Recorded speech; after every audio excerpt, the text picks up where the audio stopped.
To the Gfinity Arena, where we are currently getting ready for the third instalment of the F1 Esports New Balance Pro Series 2019.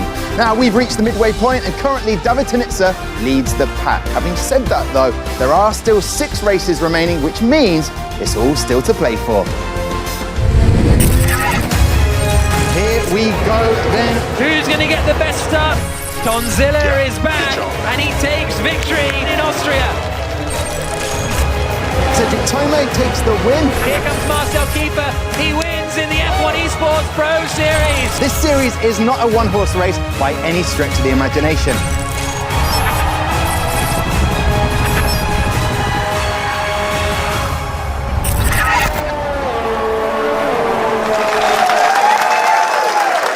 Well, there you go. How about that? 3 more races this evening, and alongside me, I am so glad to say that I'm joined by the one and only Mr. Matt Gallagher and the one and only Mr. Julian Palmer. Gentlemen, let's get right to it. How are we both feeling about tonight? Matt, midway point, what does that mean to you? Well, it means there's 6 races to go. I'm very excited. F1 Esports back again. It's close in the championship. You've got Tonizza and Rasmussen at the top, kind of very much fighting for that #1 spot. But we've still got 6 races to go. Anything can happen. We've seen with Marcel Kiefer, for example, you know, he won at Silverstone. There are drivers out there that can challenge. Yeah, indeed. Now, Julian, 3 more races tonight. Monza, never been in the Pro Series before in terms of it being raced. Is it as exciting as people say? Yes, basically. It's quite a simple circuit on the face of it. 6 proper corners, loads of long straights. But honestly, the way that they've been racing around some of the other circuits, it's so close, whatever. You stick them all on Monza, where you can't break away even in Formula 1, really.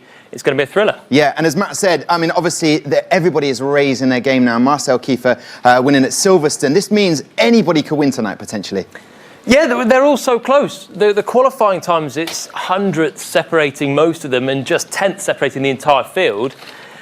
So, yeah, anyone can win. It's all up to people doing a good job on the day. Indeed. Now, Matt, not to put you on the spot, there's been a thing going on. David Tonizza had a little bit of a mascot going on. Everyone's bringing their mascots in. Well, what is this? Have you brought yours in tonight? No, I don't think so. But yeah, it seems like a lucky charm. You know, I guess some of these guys think that it might help them, give them that extra tenth. Maybe it feels like they're at home if they have their toys with them. But it's an odd... It does seem that way. It does seem that. No, the reason I asked is because, listen, guys, I'll ask you to look out for them tonight. Let's get you up to speed. Here's something I rustled up a little bit earlier on. Here's a quick reminder of the standings at the halfway stage of the 2019 Pro Series. All right, then, with 3 wins already this season, David Tonizza is out in front with 104 points, followed by Red Bull's Freddy Rasmussen on 92. Despite his win at Silverstone, Marcel Kiefer has been leapfrogged by Mr. Consistent, Jarno Opmeer, who moves up to 3rd. His Renault teammate Cedric Tomei is in 6th, courtesy of his maiden win in Canada with Brendan Lee, who picked up his first podium at the circuit, Gilles Villeneuve lying in 5th. In the team standings, it's tight at the top with just 8 points separating the top 3. Red Bull have moved ahead of Ferrari Driver Academy, who lie a close 2nd, and Renault Vitality just 3 points behind in 3rd. So there you go then. That brings everybody up to speed. Now, Julian, tonight you'll be casting and back and forth. You're going to be racing. You're going to be all right with that? Maybe not. If we're doing Monza, there's going to be so much talking. Yeah. Too much action, maybe. Too much action. Maybe some toys being thrown out of their rigs tonight, as Matt said earlier on. Let's talk about Rasmussen and that Renault Vitality. The word I'm going to use for that is consistency. They have been incredibly consistent. Yeah, and it's incredibly tight at the top for the constructors, which is where the money is made. And it'll be interesting to see how they sort of have their strategy in the next 6 races. Do they give a driver a certain job of practicing for Monza, for example? We've seen that before in the races gone by. Or do we keep with the consistency that the points that have already been scored by the drivers in the last 6? I don't know. It's going to be interesting. I think it'll be a mix-up. We might see some new faces in this second half. Yeah, and Renault, there was that gifting of a race that they crossed the line. When we're talking colouring in, if you go over the line, it's a no-no. It's the same for F1. Looking back at this highlight here, Jolene, we talked about it in Event 2. A little bit of rain in the air, but just going over that line, schoolboy rookie errors being made. Yeah, when you say rookie errors, it's so close though, this one, and it cost Freddy Rasmussen the win in championship contention for Red Bull as well. That's not great. It gifted it to Renault.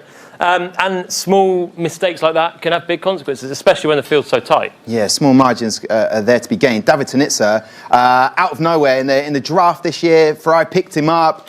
He's been lights out. He's been fantastic. He's been fantastic, as you say. You know, he wins straight out the block.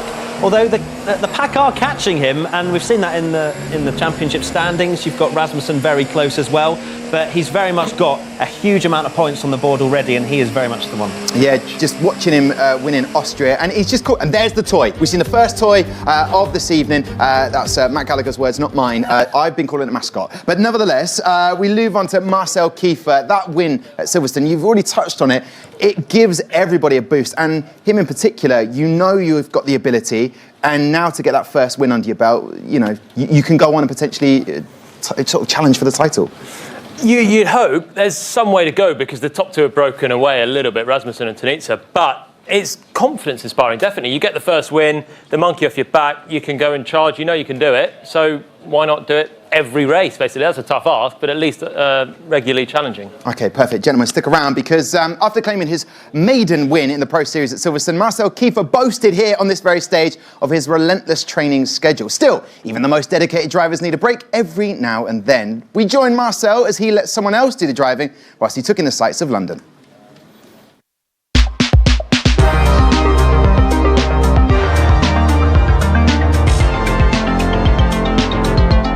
If you want to achieve greatness, you just have to sacrifice in some areas.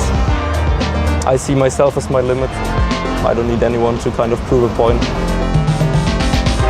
I'm always giving 100%, and if not, then it's my fault. Racing was always my passion, and after I finished my A-levels, I started just saving money to do like one season of self-founded karting. But then Esports got announced, and I was like, okay, maybe I can get some sponsors even through Esport by showing what I can get. And then I bought a steering wheel, and I actually qualified for the top 40 in 2017, and since then this journey started. My dad kind of got me into this. He's just a petrol head. So it was from the beginning kind of gaming and racing, and nowadays it's just combined for me. I mean, with racing games, they are so close to reality that there's even like a crossover opportunity maybe in the future, which is extremely cool. It would be a cool crossover, being like a hybrid form of both, like being an esports driver and a real driver, making like a completely new athlete, esports and real athlete at the same time and not just one.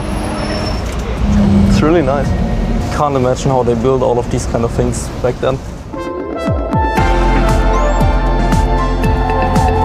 Last year I just wasn't on it, probably just my fault not extracting everything that I could. This year I have far more experience compared to last year, so it's a bit easier to just go into these events and know what I have to do. I feel like you can clearly see that the field is much closer and it's much more competitive. And overall everyone is taking it a bit more seriously compared to the years before. Here comes Marcel Kiefer, he wins in the F1 Esports Pro Series. Wonderful drive from Marcel Kiefer. It was obviously cool having the first win off the chest and everything.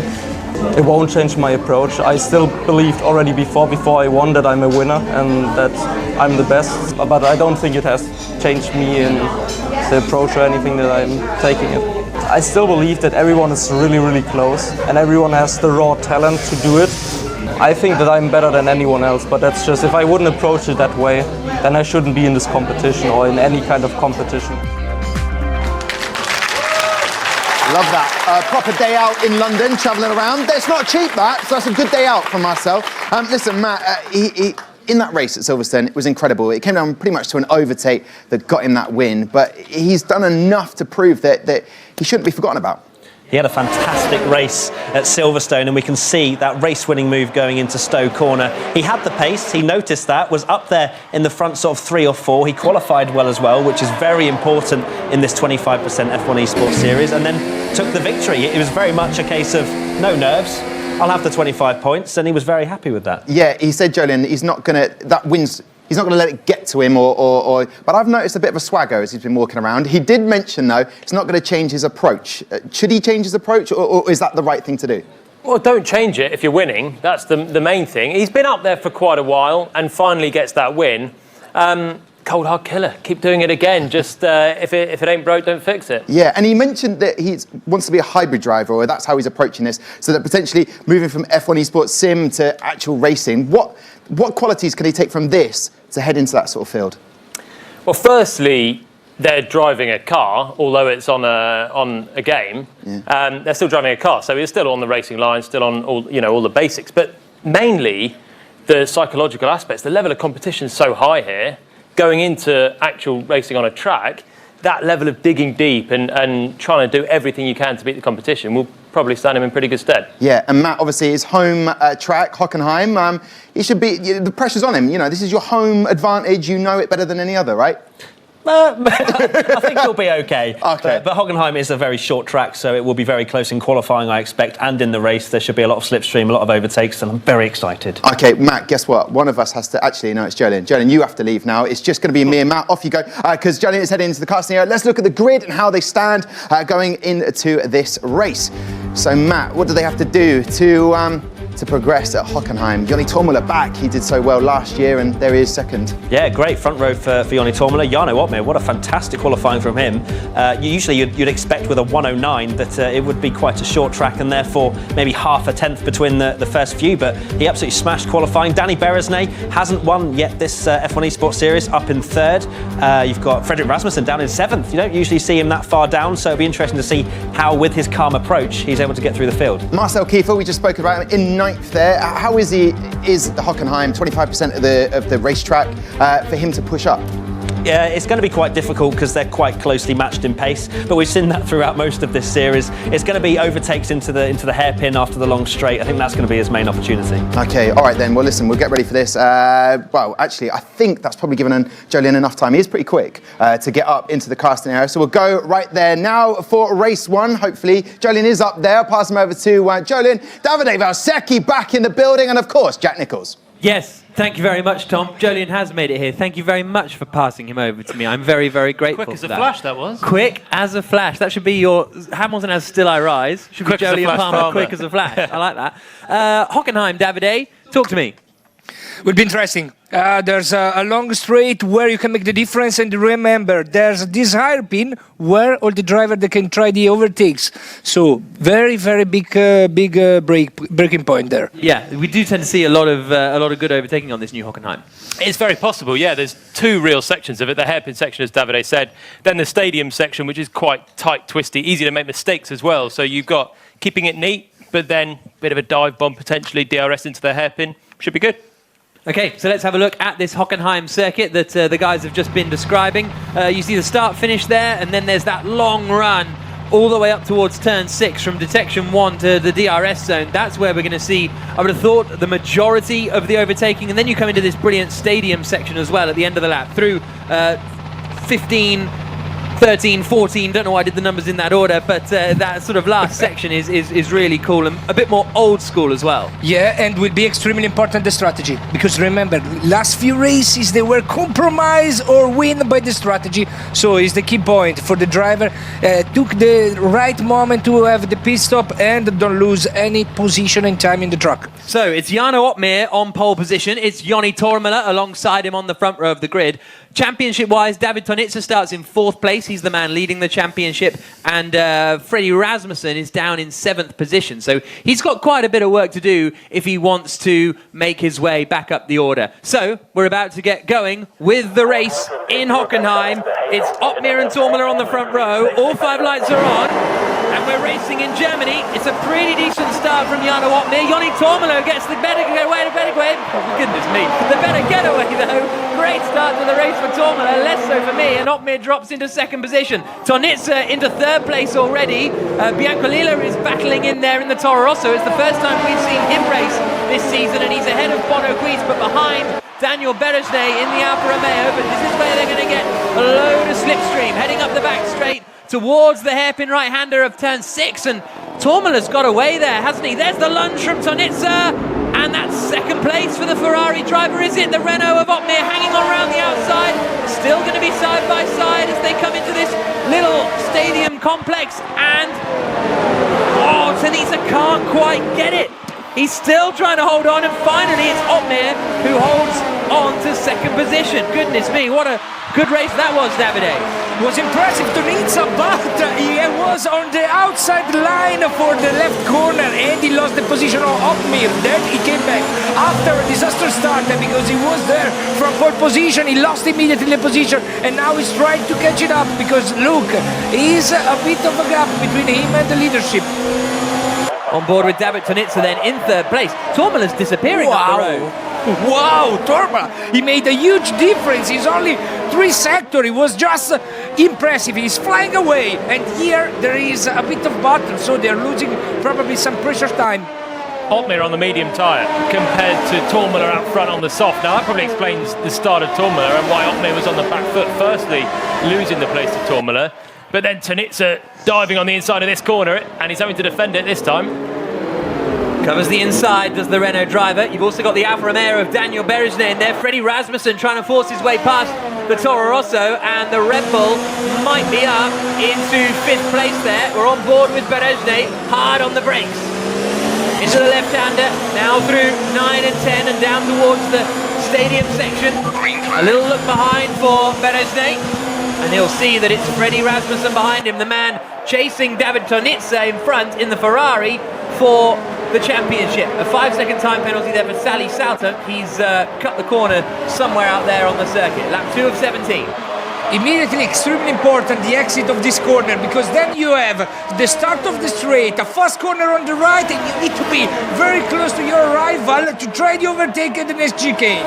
Tormola's gone. 2.3 seconds already in just a couple of laps. Now it looks like Otmir might be slightly safer look as they head down towards the long run up to the hairpin again. I don't think he's going to have to defend this time, and that might mean he could start to stop defending and worry about trying to catch the leader, because 2 seconds is already a big gap. Yeah, he's broken the DRS, and there goes Tonizza to the outside of Jarno Otmir into the hairpin of turn 6. That's not going to work out for the Italian. Tries to get the run out of it, and they're all queuing up here behind Jarno Otmir in the Renault on the medium compounded tyre. It's really working out nicely for Joni Tormola up in front, but no one else is able to find a way through just yet. We're on board with Freddy Rasmussen. There he is in the bottom left.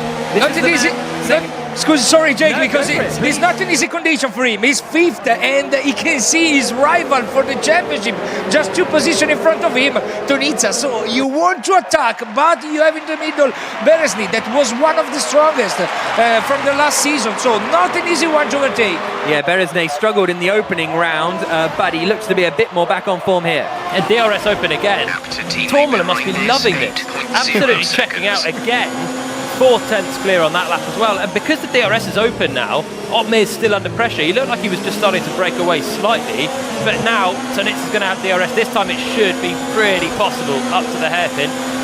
Here they come towards turn 6, getting quicker and quicker, and there Tonizza finds the inside line, and he gets past Jarno Otmir and up into 2nd position. That was fairly straightforward in the end for Tonizza. A good move, and Otmir drops to 3rd, Berejné 4th, Rasmussen 5th, Biancolila is 6th, Huis, Holtzman, Naukkarinen and Kruch completing the top 10. Lap 4 of 17.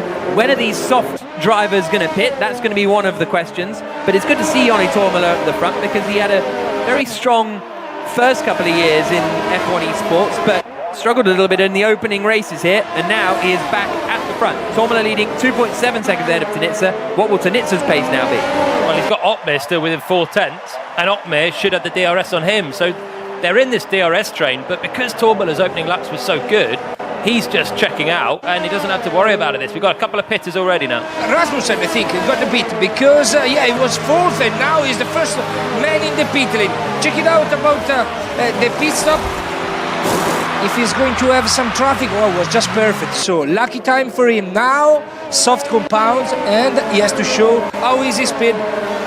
So he will come out of the pits then on the soft tyre for on the medium tyre, for Fredrik Rasmussen. Tormola still leading, and still really sort of building the lead, or at least holding the lead over David Tonizza in 2nd place. 2.5 seconds. Jarno Otmir, as you can see in the Renault there, in 3rd position, still fairly close. And I thought Tonizza might be able to sort of sprint away a little bit, but he hasn't been able to. You can see there Otmir on the medium compounded tyre, Tino Naukkarinen in 7th place on the mediums, and then Marcel Kiefer backwards, all on the medium tyre. Rasmussen, Biancolila and Jan Feller and Brendan Lee are the drivers that have made their first pit stop. We need to remember that Hockenheim is his first season in the Pro Series Esport games. So it's something unbelievable, because immediately he get there and is one of the best drivers in the world. So fantastic job for him. That is still fighting for the victory of this race because he's the first driver with the different strategy. Now Joni Tormala pits from the lead of the race then. So Joni Tormala in the Red Bull, and he will go from the soft compounded tyre to the medium compounded tyre. Also in here is Daniel Berezne. He makes his way back out onto the circuit. So Tonizza now in the lead of the race, but he and Bono Huis are the last two runners on the soft compounded tyre. Bono Huis has made it his mission to go seemingly as long as possible before pitting so far this year. What a dummy from Jarno Opmeer. He's got the inside on David Tonizza. That's a beautiful move. The Ricciardo shuffle, because he was on the inside, then he opened the line, and he just surprised him. Was the move that usually Ricciardo uses in Formula 1. So fantastic job. Yeah, Tonizza was just surprised about that move. Look at it. They're so close to touching, I think, because he looks for the outside and then to the that must be millimetres apart there as Opmeer went for the inside.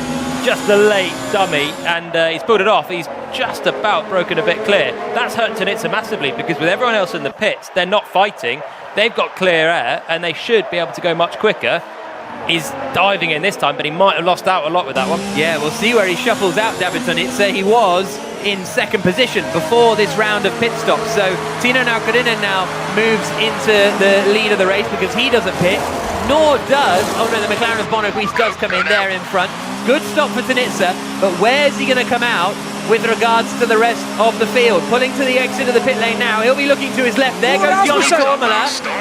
And there goes Rasmussen, and there goes Berezne, and there goes Biancolila as well. So that's not good news for David Tonizza. He's lost a good 3 or 4 places there. Palmer was right, because he waited a bit too much. Rasmussen, that stopped 2 laps earlier, he got the position to him and he was 2 positions behind. So not a fantastic job at the moment from the team of Tonizza.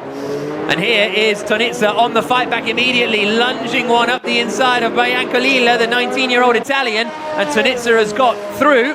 So that's 1 place gained back, and he's going to have slightly fresher tyres than Freddy Rasmussen and Joni Tormala, but we'll see whether he can use those to get past the Red Bulls and Daniel Berezne in the Alfa Romeo. He's shown a lot of aggression so far. That was a really nice move on the inside, taking absolutely no prisoners.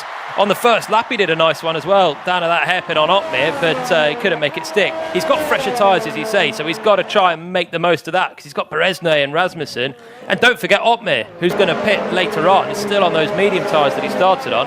He's going to pit and have the best tyres of the lot, switch to the soft, and be really quick at the end as well. Lap 8 of 17 at Hockenheim in the F1 New Balance Esports Pro Series of 2019. Jarno Opmeer leading the way, but is yet to pit. Tino Naukkarinen is second, but is yet to pit. You can see the top 9 all started on the medium compounded tyre and haven't come in yet, but really it's Opmeer and to a degree Naukkarinen, because he's only 2.5 seconds behind Jarno Opmeer. I think he's in for a chance of a decent result this afternoon as well. This is on board with Tonizza, 13th at the moment. He needs to get past Daniel Berezne. He looks quick. Really quick here, right onto the back of him with fresher tyres, of course. Rasmussen's got the oldest tyres, then Berezne, and then Tonizza, and they're all closing up behind Rasmussen. Seems that Rasmussen is pushing Rasmussen, and is putting pressure on him. Not an easy condition for him. Do you know if they're gaining time on me? Slightly. Okay, so that was the radio message for Jarno Opmeer out in the lead of this one. 3 seconds ahead of Tino Naukkarinen. Enzo Bonito's in the pits in the McLaren. Still, you've got that big advantage for Joni Tormala over Freddy Rasmussen behind him. And then it's the championship leader, David Tonizza, still right behind Daniel Berezne in 11th position. Lap 9 of 17. Tormala's still loving life. Still 2 seconds clear of the rest of the field, apart from Opmeer, who we don't know where he's going to come out. Here goes Tonizza on the back of Berezne, but look at the DRS for Berezne as well. Whoa, that's close, really close. Berezne out the inside of Rasmussen. That's a good move, and Tonizza up on the inside. of both of them. He's made it through. That's huge for Tonizza. That was fantastic because he opened the line on the inside and then he was in the perfect position and then he's covering the position at the next corner on the left. It was just perfect. Tonizza that was clever and smart to take the advantage of the fight in front of him. Look at him. It's that tiny, tiny gap that Beresne went for. Rasmussen just about left it open. They went in super deep and Tonizza, thank you very much, straight through on the exit. Didn't really lose much time at all. Freshest tyres out there. And he can go and chase down Tourmala now, who's been having a pretty quiet race. So there is David Tonizza at the moment up into a net second or third position, depending on where Jarno Opmeer comes out. He's just at the fastest lap of the race on those medium tyres. Passing 2 cars. That's how good that was. He opened DRS, 2 cars went walkies at the hairpin, snuck through on the inside, pumps in the fastest lap, looking pretty good. Maybe there's a reason he's leading the championship. Lap 10 of 17. Jarno Opmeer still out in front. Marcel Kiefer and Cedric Tomé are battling over third position as they come up towards the right-hander at turn 6. Little look to the inside. That was Bono Huis trying to get a move on Biancalila, but he's not quite able to get up into 12th place at the moment. But still, we've got 7 drivers yet to make their pit stop. Jarno Opmeer is one of them. And how late is he going to leave it? He's fascinated to see how this turns out for Jarno Opmeer. He's going to be so aggressive in the closing laps of this race. He's got to be pitting anytime soon, really, because when he sticks on the soft tyres, he'll be in a bit of traffic, but he can be so quick with them. He still doesn't pit. Nakarinen's in. A couple of others in as well behind. Kiefer's in, Larito's in, but Opmeer stays out. When he puts on the soft tyres, he's going to be rapid. New soft tyres, the grippiest out there, and he'll have to do some overtaking. But for now, it's the gap between Tourmala and Tonizza that's the real interest point, 2.4 seconds. There is Joni Tourmala in the bottom left, you can see. He's doing perfectly today because, now he's in 5th position. He's the first driver that already done the pit stop and is racing perfectly. Look, for Tonizza it's not so easy to open the gap to the guys behind him because look, Beresne, seems that the DRS in this area made a huge difference and every time the rivals get back on him just after the straight. 2.5 seconds behind Joni Tourmala at the moment is David Tonizza. That first lap for Tourmala was absolutely critical. To just get that 2 seconds in a lap and a half meant he broke clear of the DRS when it came into play. And even though Tonizza maybe is the quickest of this bunch here, he can't break clear. 6/10 now coming into the stadium section, but Beresne is soon going to get the DRS over the line. He'll get the DRS again at the start of the lap. And here we go. Jarno Opmeer into the pits from the lead of the race. We've been waiting for this one. Where is he going to emerge? On the soft compounded tyres. It's a decent pit stop, 2.5 seconds. Let's hear from Joni Tourmala. Where did Jarno come out? Right in front of Freddy. So Tourmala asking where did Jarno come out, and the answer is right in front of Freddy Rasmussen. So Joni Tourmala now in the lead of the race because Tomé and Southunk have yet to make a pit stop. Tonizza is second. Beresne is going to be third, with Jarno Opmeer coming out in 4th place, but on the soft compounded tyre and immediately on the attack, trying to get past Daniel Beresne up into the hairpin, and immediately on the attack. Beresne sees him coming. The two go side by side, and Opmeer makes the move. That was decisive. Wait, because we'll be outside on the left. I need to defend the position. Was just fantastic because at the end of the break, he just surprised the rival, breaking so deep and using the extra grip of the tires for traction. Look, he needs to be extreme in the first lap after the pit stop, and he's doing it. Look on Tonizza, how much he's gaining with the extra grip of the soft compound. He's just right behind. Teammate is in the pit. Interesting. Check it out here because double right, he needs to stay close to him on the main straight using the DRS to make the difference. The last move was really risky actually on Beresne, but luckily Beresne gave him space, otherwise that was going to be a front wing done. This one should be a bit easier because Tonizza's not going to have DRS. Next corner probably, bit far back here, but just get the exit and then the next real corner is going to be the hairpin after this long sweep. Here comes Jarno Opmeer then looking for David Tonizza in second place. Everybody has pitted. This is going to be straightforward. So close to the back of Tonizza, opens the DRS and he's able to sweep through up into second position. Now he's got 2.2 seconds to find on Joni Tourmala with 5 laps to go. Come on, Opmeer, go and catch him. He's so quick, so fast. First race for him this year in the series. Come on, it's his day. I think that is going to make the difference because now the extra grip of the tires, I think they are going to last for 2 or 3 laps more and having the lap time, maybe to try for the victory. I think Tourmala's in a pickle here. I think Opmeer on these soft tyres is pretty rapid. Look at that, he's already opened the gap to Tonizza. Then it's just the race leader ahead, and he's going to be closing pretty quickly. It's a race against time, really. Can he get to the back of the race lead with only a few laps remaining? He's so quick, he should do it. Across the line they come, and the gap already down to 1.4 seconds. Joni Tourmala in the bottom left, Jarno Opmeer bottom right, as we're watching the two chase each other down. Bianco Lila's just been given a 3-second time penalty for multiple warnings, presumably for exceeding track limits, so that's going to affect him. He's already lost out to Bono Huis, and that 3-second penalty could put him well down the order. Also worth noting, I think on that last lap, Tino Nakarinen had a moment at coming into the stadium section at turn 11 because he's dropped well down the order and there was some yellow flags out. Don't know what happens to Brendan Lee either. He's suddenly down at the back of the grid. Didn't qualify particularly well in 13th place, but the reigning champ now down at the back. On board with Jarno Opmeer, who is flying. Yeah, Nakarinen was running fairly well with Opmeer. That first stint was about 3 seconds back. So he could have been doing a bit of a job on some of these other guys that pitted early as well, but something's happened to him. Something's about to happen to Tourmala in a minute because he's just getting bigger and bigger right in front of Jarno Opmeer. A few corners to go, then some DRS. Yeah, he's already in the DRS zone, so it will be an extra 0.3 of a second per lap gaining on the straight, and will be extremely important. Try to have the overtake immediately as soon as you catch him, because then you can lose the effect of the extra grip from the soft compound. So look at him, extremely important this exit. He's going to have the DRS, important to go flat immediately on the gas. Seems that is far enough, is close enough to try the attack. Here comes Opmeer for the lead of the race in Hockenheim. Is Tourmala going to defend it? He does. Opmeer goes to the outside though and sweeps through into the lead of the race at Hockenheim. Great tyre strategy. Here's Tourmala. Yeah, there's nothing I can do.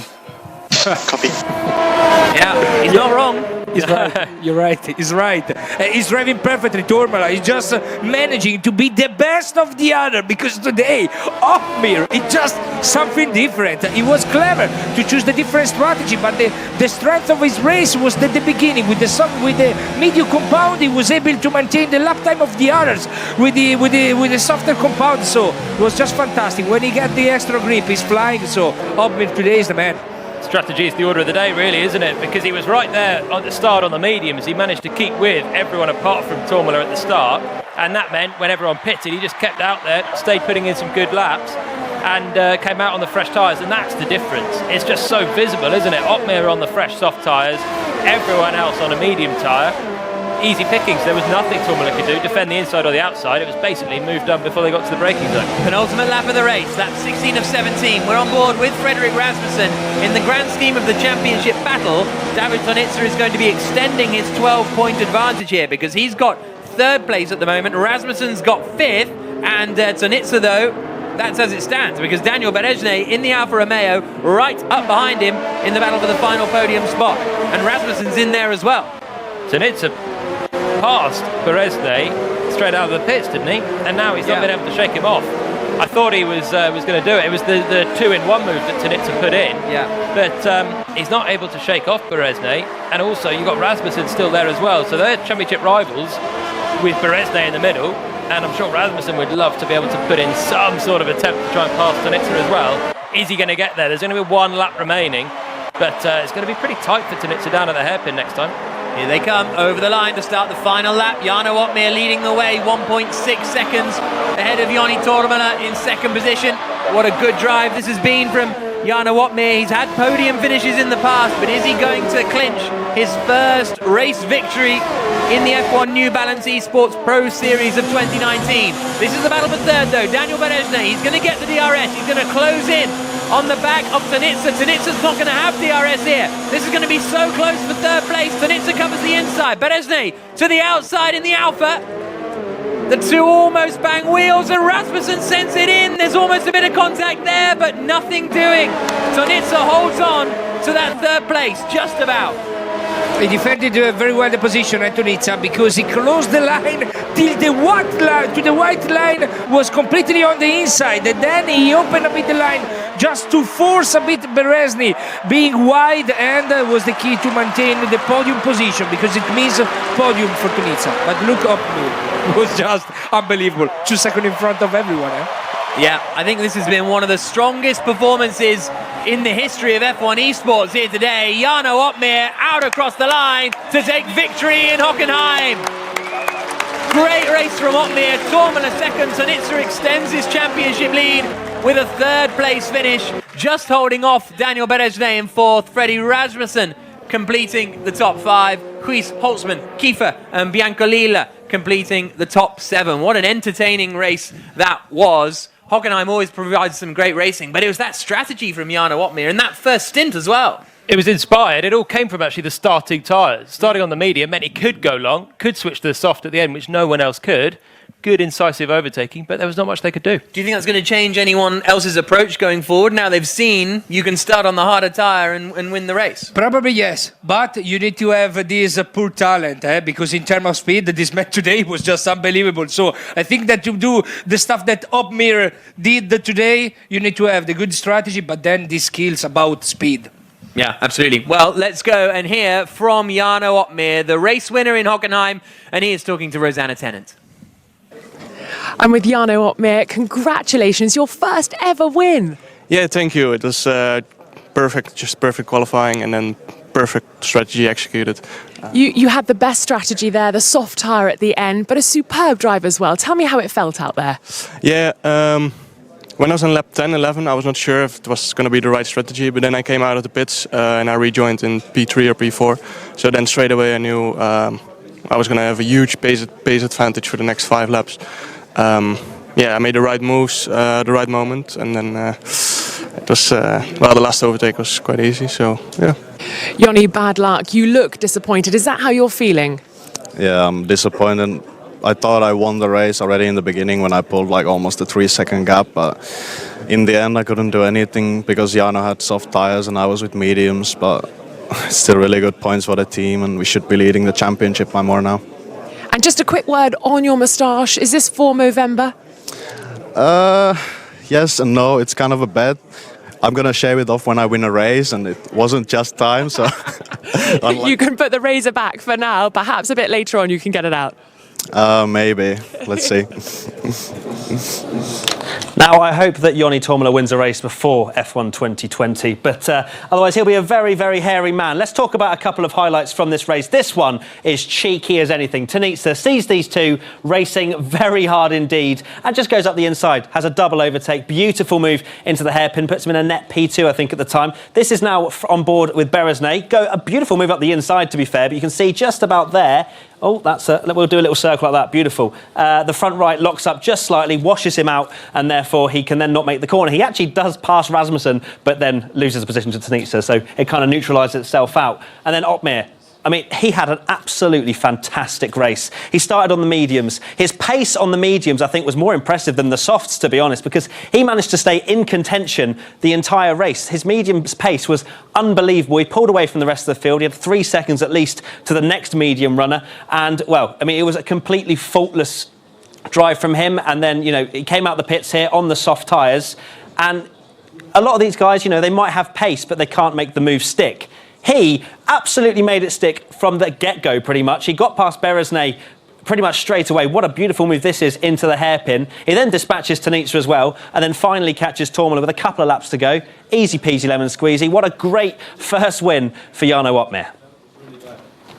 Indeed. And Matt, you said you didn't brought your own toy. You've got the touchscreen. That's your toy, of course. Excellent work there from Matt Gallagher breaking down the race. Joining me right now down here is Johnny Palmer. Let's have a look at the race results before we break it down a little bit. But as Matt said, fantastic race from Jarno Opmeer. As Jack Nichols said, one of the strongest performances in F1 Esports.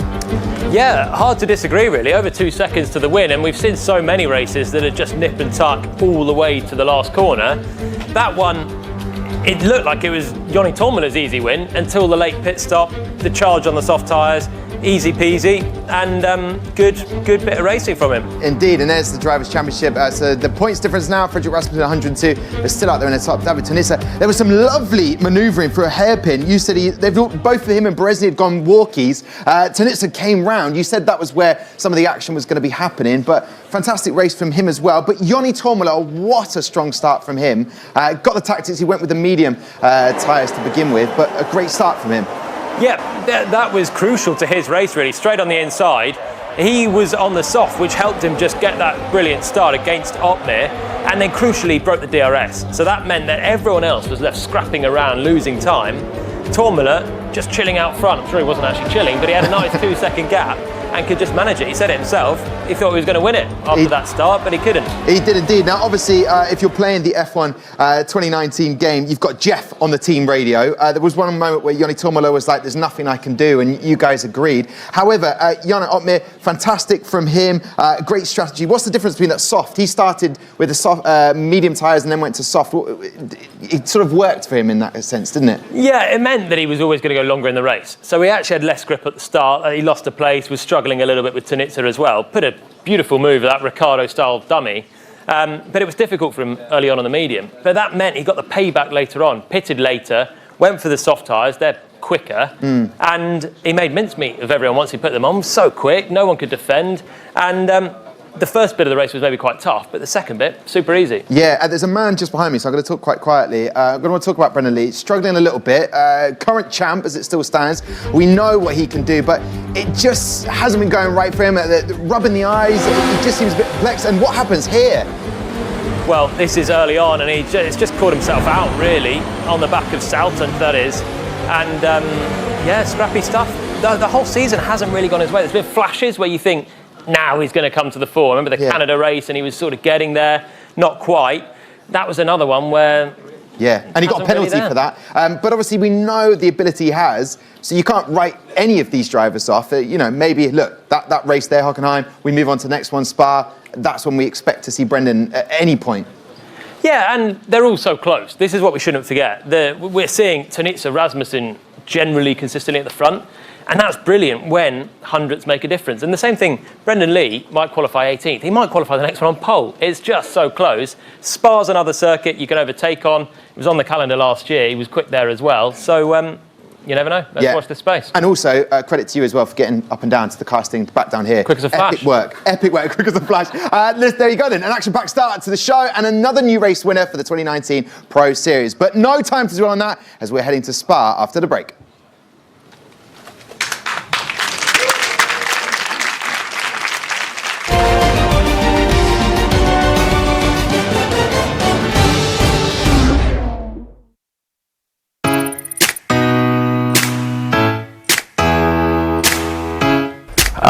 No idea. Pasta. Pizza. Pizza. Pizza.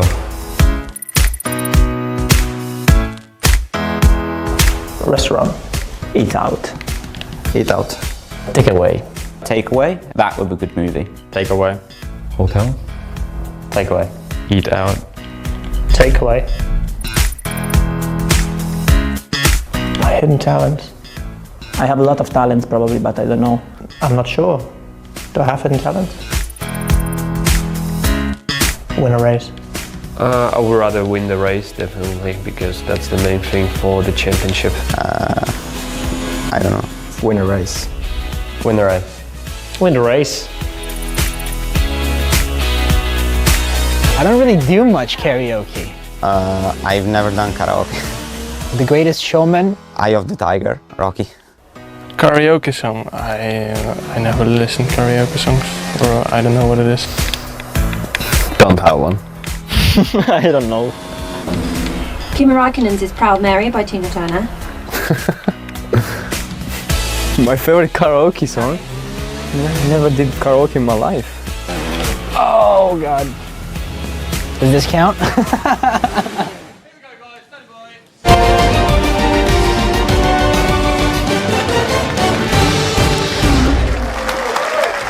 Right then, Hockenheim was our first race and it was a real battle at the front of the grid with the lead changing multiple times throughout the race. But in the end, it was Renault's Jarno Otmir who took the checkered flag and claimed his first win in the Pro Series. Epic work from him. Now, the action keeps coming thick and fast as we turn our attention to the fantastic Spa-Francorchamps. Rosanna, I believe you're joined by someone who has raced this great circuit. Certainly am, Tom. I'm with Zach Brown, CEO of McLaren Racing. Zach, you've raced around Spa-Francorchamps. Yeah, it's a fantastic circuit. So looking forward to seeing everyone have a go. Any tips for the guys out there? Well, I think they know what they're doing. Obviously, Eau Rouge is flat on your first lap, but I'm sure they figured that out. And, it's a great track, flowing track. And, looking forward to seeing them all race. And what do you make of the F1 Esports series? This is your first time visiting. It is my first time here. I think it's great. McLaren was the first Formula One team to launch their own esports program. I think it now puts steering wheels in the hands of young men and women around the world. So I think it is a great way to get people exposed to our great sport in a less expensive way than what historically has been go-karting, which not everyone can afford. And, the simulation is very real. So our experience with our drivers is they're great in the simulator, and we've seen that translate to on the track. So I think it's come a long way from when I started, which it was a video game, to now it's real simulation and very valuable for a Formula One team. So you could see a future where some of these guys behind us could be racing on a track in a Formula One calendar. Yeah, I have no doubt about it. Lando Norris lives on his esports, and that's what he pretty much does every weekend if he's not in a Grand Prix car. And the drivers that race against him are very competitive, so I have no doubt esports will have a Formula One driver that started in esports at some point. Zach, great to see you. And have you seen Lando Norris yet, Tom? I'm not sure if he's here. Sometimes he sneaks in. Sometimes he does, Rosanna, but hang on. It's Francorchamps. Francorchamps. Yeah. Okay, good. Francorchamps. Okay, I'll just say Spa. Listen, let's look at race 2 then and look at the grid. Matt, when you look at that grid, who do you think sort of stands out at the moment? Who's got it in the bag? Who do you like the look of? Well, Spa is a very, very important qualifying session, and although you don't actually want to be on first position, you want to be in the top sort of 3 or 4 because you're going to get some serious slipstream. Danny Beresnay up at the front with Rasmussen. I mean, up there once again. Jana Otmir, our race winner, in 3rd. Daniel Haddad up in 4th as well. So these guys, you can see, it's 3/10 separating the top 8. It's very, very close. Yeah, and you said about not wanting to be first. Daniel Beresny has the most amount of poles now in the history of F1 Pro Series Esports. So fantastic work from him. So I think Brendan Lee has 4.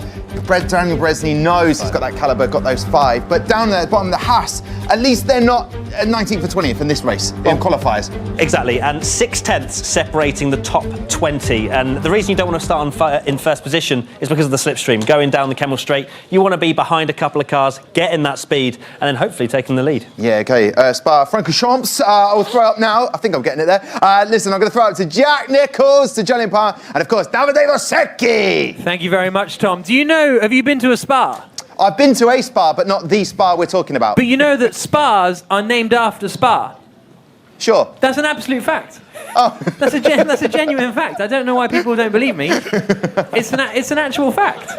I'll take it on board. I think it's one of the best facts there is. No, I've heard you say it about 1 million times, but every time there's anything to do with Spa, that one comes out. It's still a good fact, it's all right. Blows my mind. One of the best racing circuits, though, in the world. Do you love it, Davide? Yeah, more or less everyone loves it because it's just the history of the sport, and it's a fantastic track just to drive. Unbelievable, emotional. This fast sector is something unbelievable to drive. Julian, let's take a look at it. Yeah, great Spa and a great track as well. The main thing I think is overtaking, and it was touched upon earlier. The first corner is really tight, high chance of a bit of collision there. But then there's a huge long run, flat out through Eau Rouge, up to turn 5, 6, 7, Les Combes. And there, overtaking is not too hard. DRS as well, but slipstreaming, drafting on the first, that's going to be critical. And again, at the end of the lap, 15, all the way down to 18, flat out. Another good chance to overtake. And as far as the championship is concerned, this is a really good opportunity for Freddy Rasmussen, starting in 2nd, to claim back some points against David Tonizza in 5th. So let's go to the start of the Grand Prix in Belgium. Pole position is Daniel Beresnay. Freddy Rasmussen alongside him on the front row. All 5 lights are on. We're racing in Spa. Good getaway from Beresnay. He's going to hold the lead as they come into the hairpin right-hander at La Source, and there goes Otmir. Immediately up the inside of the Red Bull. He can't quite get the job done. Now the run down towards Eau Rouge and then up to Radion, actually, as Matt Gallagher never gets bored of telling you. And then out onto the long Kemmel Straight. Haddad's made a decent getaway. He's there in 4th place. But here comes the attack from Freddy Rasmussen. Side by side, down towards Les Combes. Rasmussen's got the inside of the Red Bull. It's almost going to be 3 wide with Jarno Opmeer involved in the fight as well. Beresnay holds the lead. No! Through goes Freddy Rasmussen, and there goes Daniele Haddad up into 2nd place. They have a bit of contact, a bit of a slide, and that allows Tonizza to the inside. But Freddy Rasmussen gets the lead of the race away after a frantic run up towards Les Combes. Beresnay tried to maintain the position. Oh, check it out! Haddad in the wall, and as Jarno Opmeer tries to get through, and now into Pouon. That's not really an overtaking opportunity. Tonizza's having to defend from Bono Huis in the McLaren behind. There's a yellow flag out there. I think Jan Feller has come into trouble. He's dropped right to the back of the order. I think Haddad's car might be made of steel. He's already hit Beresnay at the top of the hill. Now he's actually hit the wall, and he's still going in 4th place, so he's got away with 2 there. And somehow, he's under big pressure now, though. Tonizza, championship leader, right on his tail. And at the front, Beresnay losing the lead then at the start. He was so close to keeping it, just went in a bit deep. Rasmussen stuck through. Now Jarno Opmeer has pulled his let's start on a medium tyre rabbit out of the hat, but so has David Tonizza. David Tonizza in 5th place, also starting on the medium compound tyre. I guess after, when you're starting a little further down, you can afford to take the risk a little bit. Across the line comes Rasmussen, just 4/10 ahead of Daniel Beresnay, who we're on board with now. Then Jarno Opmeer in 3rd position in the Renault, the first runner on the medium compound. There is Daniel Beresnay in the bottom left of the screen. 2 wins in his F1 Esports career, but none this season for Alfa Romeo. Fantastic exit on Rouge, because believe me, not easy at all to be flat behind the car in that corner. Look, yes, immediately they try to overtake him. He's going to have it on the inside. Beresnay into the lead then for Alfa Romeo. Nice move up the inside into Les Combes.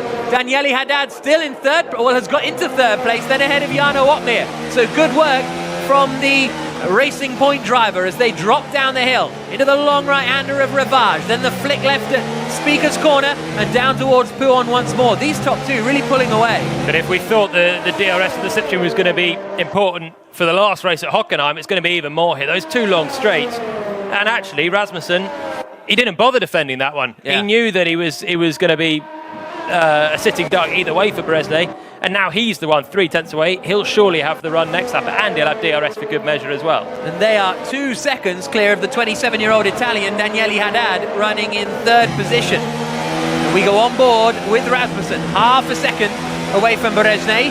He'll come and close in on Beresnay as they come into the flat-out left-hander at Blanchimont, which is this left-hander here.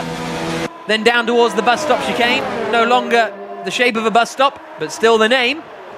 And he's super late on the brakes, really closes into the Alpha, but not close enough. Huis has got past Tonizza then, Tonizza's back past Huis, so those 2 having a right old fight for 5th position. And if these front 2 are clever, they just won't fight each other at all.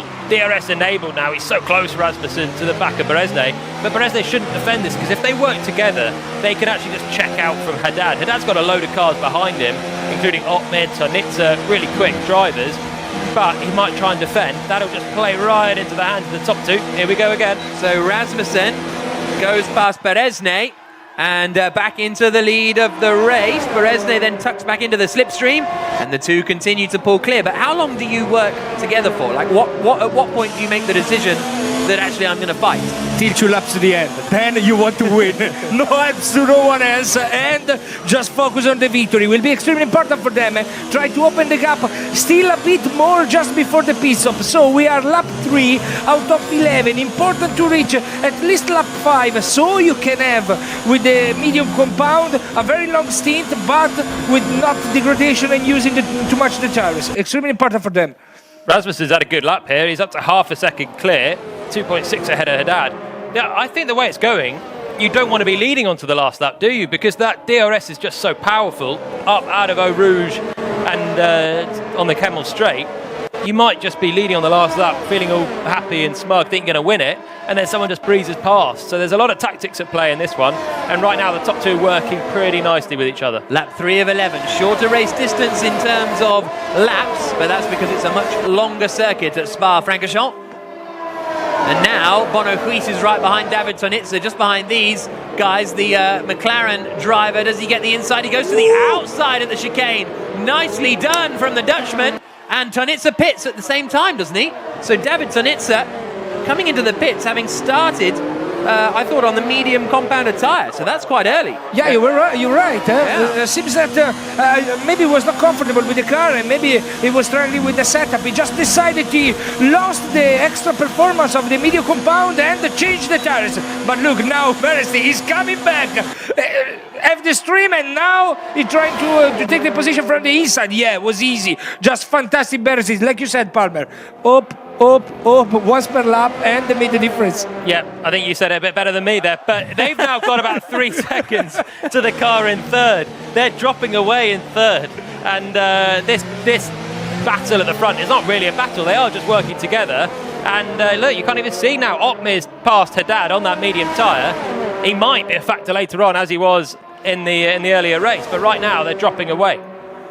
So Daniel Beresne leading by 0.3 of a second against Freddy Rasmussen, but these two are checking out at the front. Jarno Otmir running in third place, 3 seconds back, but on the medium compound of tyre, which, as Jolien said, worked so well for him last time out at Hockenheim.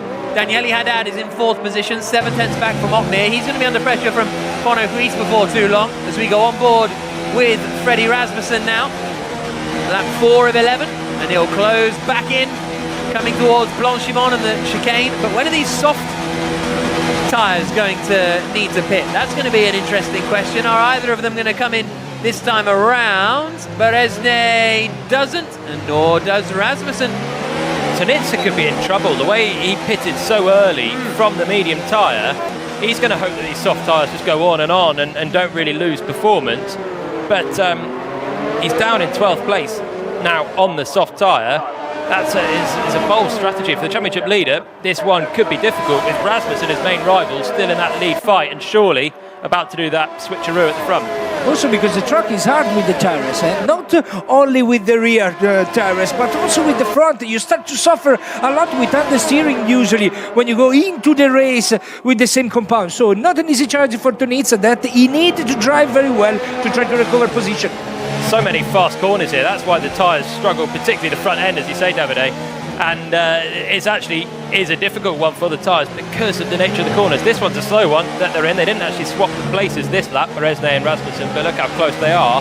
And then look how fast these corners are coming up. They really hurt the tyre. And if you're on the soft, the degradation should be on the high side. But we're on lap 5 of 11. So we're approaching half race distance on the soft compounded tyre, but Tonizza's got a long way to go on his softs, a lot further than half race distance. So fascinated to see what happens to the championship leader, especially as his rival Freddy Rasmussen is battling for the lead of the race. There is Daniele Haddad running in 4th position. Bono Huis in 5th, Tino Raikkonen and Alvaro Caraton in the 2 Williams are in 6th and 7th. And then it's 8th for Sally Southern, 9th for Joni Tormela, and 10th for Jan Feller. Jan Feller looked to have dropped down the order earlier on. I think he hasn't made his pit stop. That's why he not is yet. in the Yeah, top you're 10. right. Yeah. Not yet. Look, Tonizza find traffic, so not an easy condition for him. Maybe it's time to stop for the driver that uses soft compound, but not yet. Seems that the top 2 they're still racing without having pit stop.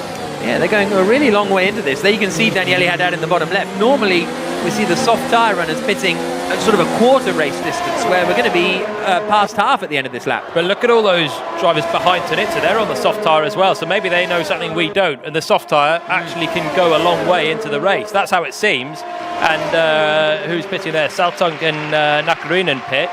It seems like they think the soft tyre can go, and the leaders are agreeing. Lap 6 is still on them. Here we go, on board with Bono Huis, coming into the right and the left up at Les Comps, then through the right-hander of Malmedy at the top of the hill, then down towards Rivage, and it is Jarno Otmir in 3rd place at the moment, still ahead of Daniele Haddad, still ahead of Bono Huis in the McLaren. Caraton and Tormela and Feller are the last of the top 8 that are, Tormela has pitted, hasn't he? Down in 7th position as they drop down the hill into the left-hander of Pouon, and Bono Huis looking very, very racy. On board with him now. First ever race I commentated on in my life, Bono Huis won it in 2009, Formula Sim Racing at Suzuka. Wow. There you go. Wow. And he's won the Vegas E-race in the past as Bono Quies. A legend of the sport, I would say. 5th place at the moment. Freddy Rasmussen still leading, half a second ahead of Daniel Berejnei. Seems that the medium compound is not performing because look, Opmeer is still losing lap by lap to the top 2 drivers, and now Rasmussen in the box. First one. But Berejnei stays out. So Rasmussen into the pits first. Also in comes Jarno Opmeer on the medium tyre. So, I mean, in theory, I suppose he's going to be quicker in the second half of the race, but those mediums didn't last longer than the softs. It's got a lot of time to make up as well. 4 seconds away from the race lead. Mediums looked all right. They didn't look massively different to the soft, really, but I didn't want to pit the same lap as Freddy does because it's risky. Okay, Berejnei saying, I didn't want to pit the same lap as Freddy does because it's risky, and that will be, he doesn't want to pit and then have to be held in the pit stop while Freddy Rasmussen comes past and have a slower release. So how will that affect Berejnei, as he is having to do an extra lap, as ever is Bono Quies and Alvaro Caraton. So Opmeer is ahead of Tormala then. Opmeer is in a net 2nd position at the moment, probably a net 3rd really, once Daniel Berejnei comes into the pits. Tonizza is in front of Daniele Haddad. This is Freddy Rasmussen that we're watching now. This is Daniel Berejnei in the lead of the race for the Alfa Romeo team. Where is he going to emerge with regards to Rasmussen, Opmeer and Tormala in the gang? Opmeer, Tormala, Tonizza are all very close then together for 5th place now. That was the battle for 3rd early on. So Opmeer really is the big winner because he's on a new set of soft tyres again. 4 laps to go. He could be on a charge. But here comes Berejnei, final few corners, and the big battle now is going to be him diving into the pits and Rasmussen, who's just pitted on the medium tyre. Where are they going to come out? So here they come towards the chicane. Daniel Berejnei raced for Mercedes last year as the teammate to Brendan Lee, ended up at Alfa Romeo for this season. Now into the pit lane. Concentrates, hits the brakes, gets it stopped. And you can see how much he's breathing, Daniel Berejnei. Like how heavily he's breathing. Obviously he's breathing the same amount as we all need to, but how's this pit stop going to go? Should be a nice 2.5 seconds, no troubles, away he goes. There is Freddy Rasmussen coming up to the source here. I think Rasmussen's going to have this through the right-hand hairpin, and it's going to be close, and it is Rasmussen, only just, who's out ahead of Daniel Berejnei, but Berejnei has fresher tyres. Yeah, but very good outlap for Rasmussen. That he can use the effect of the new tires. I know that they were medium compound, but there is the effect of the new tires, and he just put a fantastic lap time. Now Berejnei is to recover and try the overtake, but will be not easy. It's critical there. Berejnei just about stayed within DRS range, so he opened up that rear wing flap on that straight. Suddenly, bam, right on the back of Rasmussen for the lead, and with 1 lap fresher tyres. So here we go, the battle for the lead. Opmeer's 3.3 seconds back and on the soft tyre, so he might be able to just bring that gap down because he's shaken off the people behind him now. So he's 3rd, might make this a 3-car race, but right now it's 2, and it's Berejnei on the fresher tyres. So Rasmussen and Berejnei on the mediums, battling it out for the lead of the race. 3rd is Jarno Opmeer. 4th is this man, David Tonizza. Now he's on soft tyres that have been going for a long, long time. And as a result, he's got quite a queue behind him. Bono Quies in the McLaren, Joni Tormala in the Red Bull, then Daniele Haddad in the Racing Point, Caraton, Naukarinen and Marcel Kiefer complete the top 10. Opmeer's going to catch those leaders. The gap now 2.6 seconds, and just look at it, it's coming down with basically every single corner. It's coming down 1/10. They're coming into the bus stop now, the final corners, and that gap was 4 seconds when he pitted. He's on the faster tyre. The 2 in front are going to start scrapping. The team plays over between them, I think. They want to win.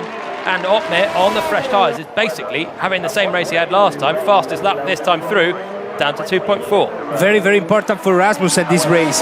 He's one of the contenders for the championship. Extremely important for him to try to catch this victory. Look, Berejnei, he's not so close. He's going to have the DRS, but probably he's losing a bit of time in the second and in the 3rd one, because look, with the DRS he's gaining, but he's starting the straight too far away. Important for Berejnei to be close to Rasmussen till the last sector. If not, he cannot have the chance to try the attack. Here we go with Bono Quies in 5th place. The Dutchman from Maastricht flies through the right-hander of Malmedy. And then down towards the hairpin right-hander at Ravage. David Tonizza still holding on to 4th place at the moment. Freddy Rasmussen would really cut away at David Tonizza's championship lead. Whether he first or second, is still going to be a decent chunk of points into the Ferrari driver who's out front in Ferrari's first year of racing in the F1 Esports Pro Series. Lap 9 of 11. I'm a bit worried for Tonizza because he pit so early and he did all his race with the soft compound. So I'm a bit worried about the cliff of the Gires, and just behind him he has a Lewis, Tormola, Haddad all together. So not an easy condition for Tonizza. That early pit stop still seems really strange, doesn't it? From the medium tyre, the same strategy as Otmar, but Otmar is closing in on the 2 leaders and Tonizza is going the other way. He's going backwards, quickly towards Huis and Tormola, as you say. And the same starting strategy, but implemented completely differently, and Otmar's one looks a lot better. Keep an eye out on Marcel Kiefer as well. He's in 10th place and right up behind Tino Naukarinen in the Williams. Also, Alvaro Caraton has just got past Daniele Haddad. So that's good work from the Williams driver Caraton, the best place this year of 6th in Azerbaijan. But these are the 2 leaders on the penultimate lap of the race. Freddy Rasmussen bottom left, Daniel Berezne, the Hungarian, bottom right, and now they come up towards Les Combes. I don't really think Berezne's got enough here. Has he to beat Rasmussen? Seems that he's struggling a bit at the exit of La Source, the first hairpin, and problem in traction is losing a bit because Rasmussen take the gap, and every time he's a bit too far to try the attack for Berezne. Rasmussen's second 2 and second 3 is too good, really, and that's so Berezne's right on his gearbox coming up to Les Combes, end of sector 1, end of the long straight. The rest of the lap he's just losing a bit of time, and then he needs that DRS just to close the gap rather than trying to make an overtake. So right now, Rasmussen's doing everything right. Otmar in 3rd, I don't think he's going to make it actually, because that progress has been halted at about 2 seconds. So, lap and a half to go, and I think we've got a 2-car race to the win. On board with the McLaren of Bono Huis.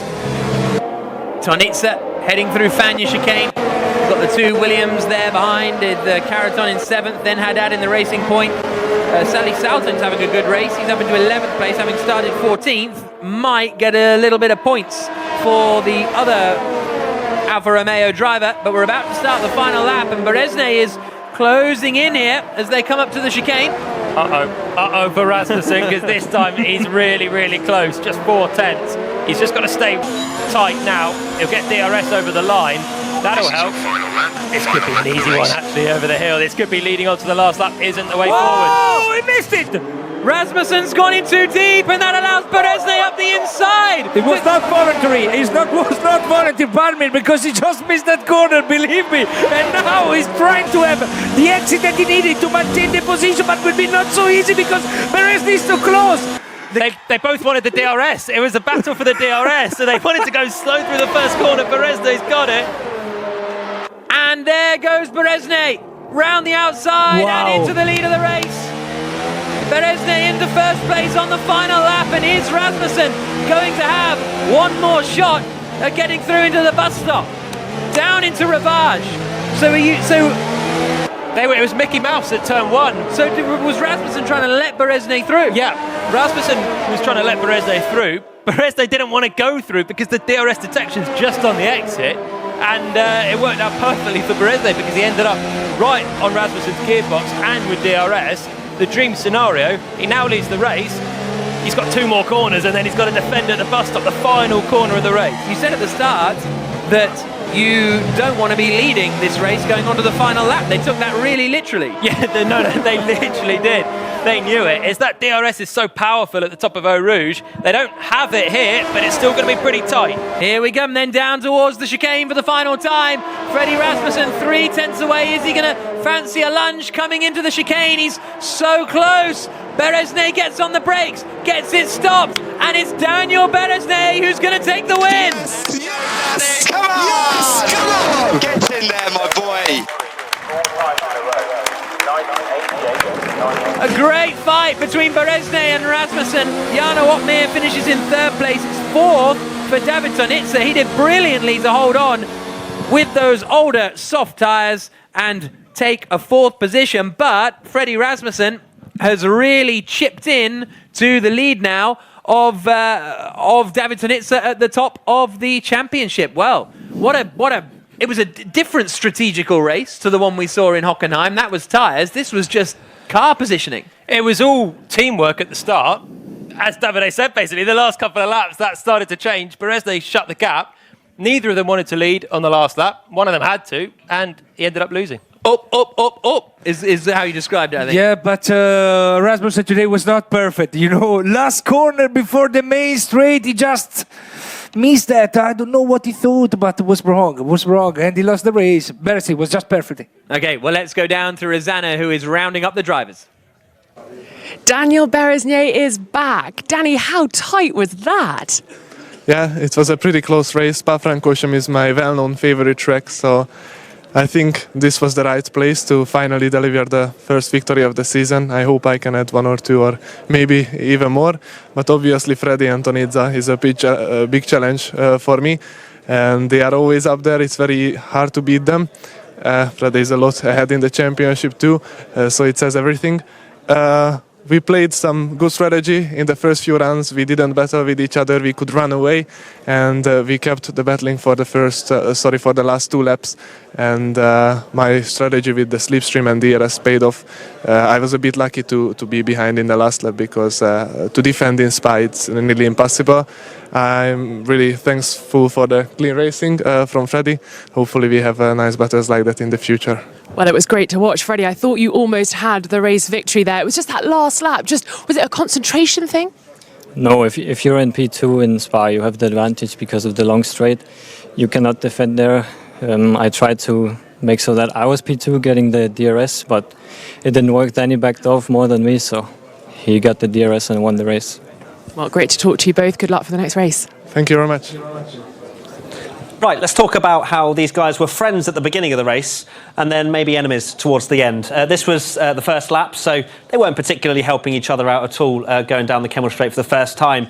But after this was where the guys in the commentary mentioned about the fact that they were, as Jack raises a glass, that, they were using the slipstream to pull away, which is what we'll highlight after this. This was very crucial that there was no contact, because if you lose an end plate, you're going to lose a lot of time, especially around Spa. Now, this is where they decide to go hand in hand and start to break away from Otmir, who was on those medium tyres once again, so he naturally was slower, and therefore it gave a perfect opportunity for Berezne and Rasmussen to pull away. Now let's talk about maybe when they weren't so much friends, and this was the last lap. Very almost naughty from both of them. So you've got, first of all, you've got, who have you got? You've got the Red Bull going really wide into turn 1, trying to give the position to Berezne, but that didn't happen because Berezne, which you'll see in a second from the second angle, actually breaks even further into the corner than you would ever do in a normal racing line ever. Here we go, into turn 1. You can see Rasmussen going off to Narnia, and this is where you'll see there, he's hugging that you see the right front, just locking up, even more so when he's out of the corner. He then goes, right, beautiful, the Red Bull is right in front of me, I'm going to follow him all the way up the hill and then overtake him very easily with DRS. So there's a lot of gamesmanship. Will we see more in Monza? I suspect so. It's an absolute slipstream fest. Thank you very much, Matt. An absolute slipstream fest. And Matt said Daniel Berezne wouldn't want to be in first place from the qualifying going into the race. Must have spurred him on. He got that win. And the good thing is for Daniel Berezne, people may know, he didn't break his brake pedal, which is very important, as he has done already. Were you impressed with his race? Yeah, really good. The two of them were a class apart, really. Didn't want to be on pole, but he lost the lead, as Matt said.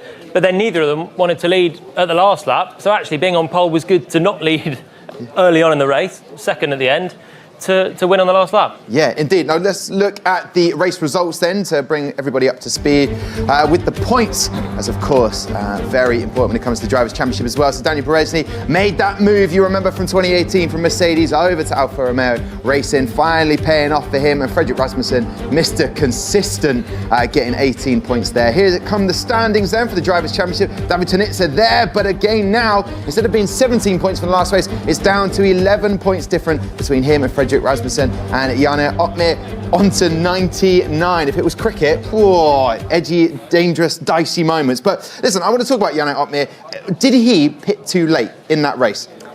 Maybe, because the soft tyre looked much better. He actually only finished just about a second away from the win.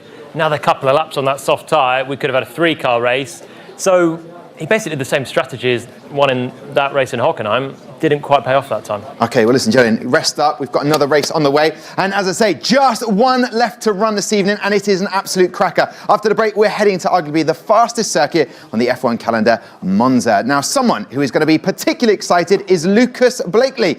Picked up by Racing Point in this year's draft. To watch his full story, go to f1esports.com, because tonight he's about to get his first start in the Pro Series.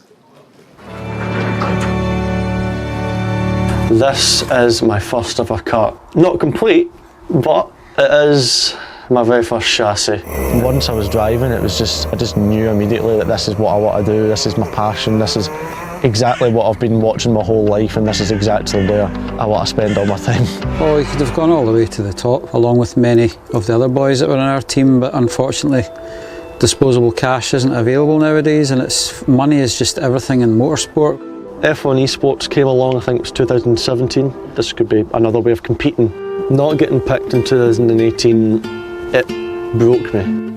I remember the picks going by and your name wasn't getting called, and I went back to my hotel room, and I genuinely think I cried. Right next to it we have the 2019 Pro Draft, and they sort of serve as a reminder of from here to here the work was put in, and then all of the things changed.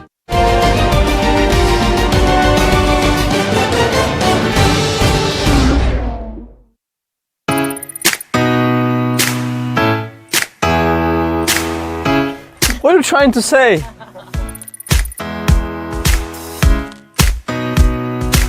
Netflix. YouTube.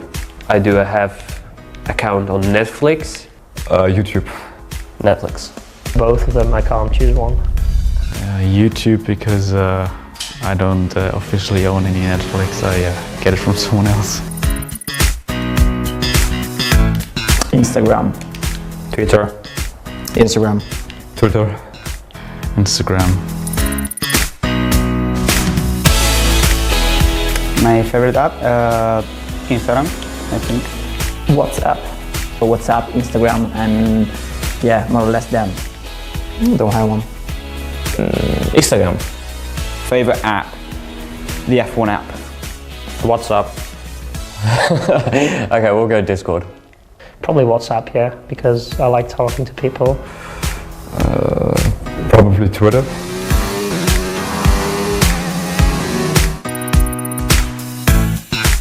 All-time film? Star Wars. Rush. Terminator and Predator. So all where Arnold Schwarzenegger had the main role. Change your life with a click. I don't have one. Can we retake? I don't even know any films.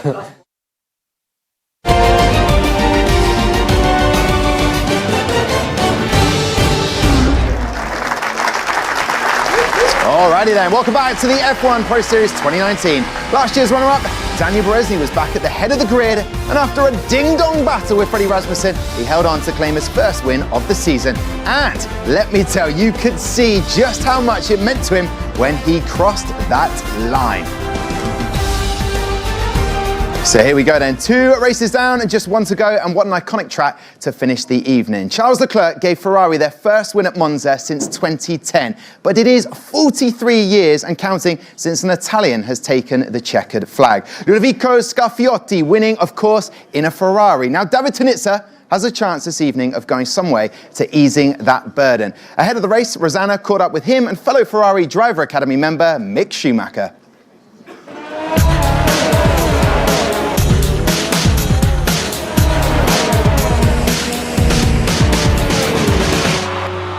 Mick and David, it's great to spend some time with you and chat to you a little bit about being part of the Ferrari Driver Academy.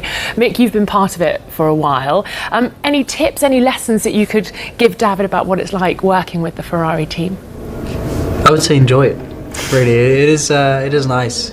You know, we spend a lot of time also with the engineers. We spend a lot of time behind the background, behind the scenes. So I guess just try and pick up as much as possible there. And David, it's quite new to you at the moment. What's it been like working with the Prancing Horse, such an amazing name in motor racing? Yeah, it's very good because we are representing the same team. We are representing Ferrari Driver Academy, so also we try to help each other maybe in the simulator we can train as much as we want, so we can also help the real drivers maybe. Absolutely. What about your sim racing experience, Mick? Have you done any racing? On the simulator, no. I have to be honest, I haven't. But I do spend a lot of time in the simulator just testing. So it's really just trying to get those references, you know, to experience it before you actually go to the racetrack. That's what we, you know, is target to be as prepared as possible before we actually drive. Any tips for David? He's leading the championship at the moment. How do you stay cool under all that intense pressure and scrutiny? It's important to have good people around you. You know, they will calm you down if you need to, and sometimes it's also good to have your own time. I think, you know, that's always very personal. But for me, it was always nice to have my family around. You know, they would give me the strength I would need for the championships. How are you finding the pressure, David? Because all eyes are on you at the moment. Yeah, I have a lot of pressure because in the first event I had nothing to lose. Now I'm leading the championship and there's still one event and one race to go. So yeah, I have a lot of pressure. I have also my dad here in the arena, so they are supporting me also from home, my family, so yeah. And of course, you're about to take on the Monza track. It's your home race. So any tips for David, Mick? You've raced there, of course. Yeah, for me, it was always really important to get that feeling in the track and in the car. You know, in the simulator it's a bit more difficult because you only have the visual references. But I would say just enjoy it. It's a really historical track. It's an amazing track to drive on. Very technical, actually. You wouldn't think it's, you know, a lot of straights and stuff, but the corners that are, like the chicanes and stuff, is difficult to take them right. So I would, you know, keep the minimum speed up, take good exit speed. Should be okay. David, do you like the track in Monza? Yeah, of course. It's an Italian track, so I love it. Well, hopefully we'll see how you get on this evening. Thank you so much. Thank you. Thank you. Well, thank you very much, Rosanna. Great to see David looking so relaxed ahead of this next race, and great to see his teammate being so generous with his advice. But to make sure there is no question of favouritism, let's bring him on stage. Currently writing the next chapter in one of the great racing dynasties. He's already won the European Formula 3 Championship in 2018 and now racing Formula 2. Let's welcome the main man, Mick Schumacher. Here we go. Come and stand next to me, sir. Lovely to have you here, giving us the time to come along here tonight. So we go to Monza. What advice would you give to the drivers on this track? Keep away from battling, I would say. Okay. You know, battling doesn't help there. If you battle, you lose time. Yeah, other than that, really slipstreaming is important there. Yeah, and have fun. Oh, perfect. Well, listen, we had to make sure there's no favouritism just to David Tonizza. Johnny, would you agree with Mick there? Going into this this race on Monza, that's the tactic. Don't be battling. Yeah, it's kind of actually similar to Spa, where the top two work together to break clear. If they can do that, it's going to be good because it's a slipstream fest. And battling, it's an easy chance to snag a front wing and get clumsy. Keep it neat and tidy. Yeah, and Matt, just to put you on the spot, who's going to win this race? Tonizza. Okay, fair enough. It's the home territory of Ferrari. Well, listen, Mick, enjoy this race. Sit comfortably for this one. Jolene, you need to go up to the casting. Matt, we need to look at that starting grid. So when we look at it, what do you make of the positions? Let's take a look, shall we? We have, well, to be fair, you don't actually want to start on pole position here because Monza is so difficult to keep that position when you're going down towards turn one. It is quite a long run. But Danny Beresnay, he's hitting some form at the moment. And Brendan Lee! What? He's there. Unbelievable. Don't write him off. Front row of the grid, Brendan Lee. This is his opportunity. I'd actually like to see him win. That would be a lovely little story, wouldn't it? Yeah, and obviously got Isaac Price down there. And also Lucas Blakely. We saw that VT. Make sure you go and watch it in full at F1esports.com. Love the lad from seeing the disappointment of not going through the draft last year. He gets this opportunity. Daniel Shields, all the way from Australia. He gets that opportunity. A bit of pressure on his shoulders right now. Huge pressure. And look at that, less than 6/10 covering the entire field. That's how closely contested Monza is. It's going to be a slipstream fest. It is going to be so interesting to see how they come out of turn one, but it could get messy. It is, of course, SSF, Slipstream Fest. Let's go up to the casters then. They're up there. Davide, Jolien, Jack. Are you keeping them in check, Jack? Keeping who in check? These two? Yeah. No. It's like you haven't listened to any of the commentary. No one can keep Davide in check. He's like a wild beast all the time. It's so tiring. Monza Davide, you like? Everyone likes it, and Italian even more. So check it out, Tonizza, because it will be extreme. And you were right. Extremely important, the exit of Parabolica, because it looks easy, but it's not easy at all. One of the most famous corner in the world. Well, here's a look at it. You can see it's punctuated by 3 chicanes, but those big long straights are iconic, Jolien. Yep, and again, great overtaking opportunities. Big braking zone, so if anyone's really good on the brakes, it's going to pay back. So yeah, if Beresnay's smashing his brake pedal, this one's going to really catch him out, I think.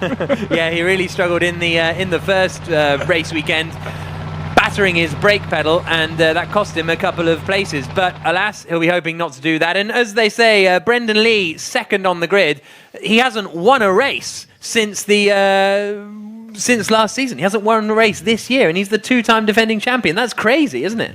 Yeah, you're right. Why he was not here was fantastic last season, and now we need him to come back. So I hope to see a fantastic race from him, because he deserves it. He's a great champion.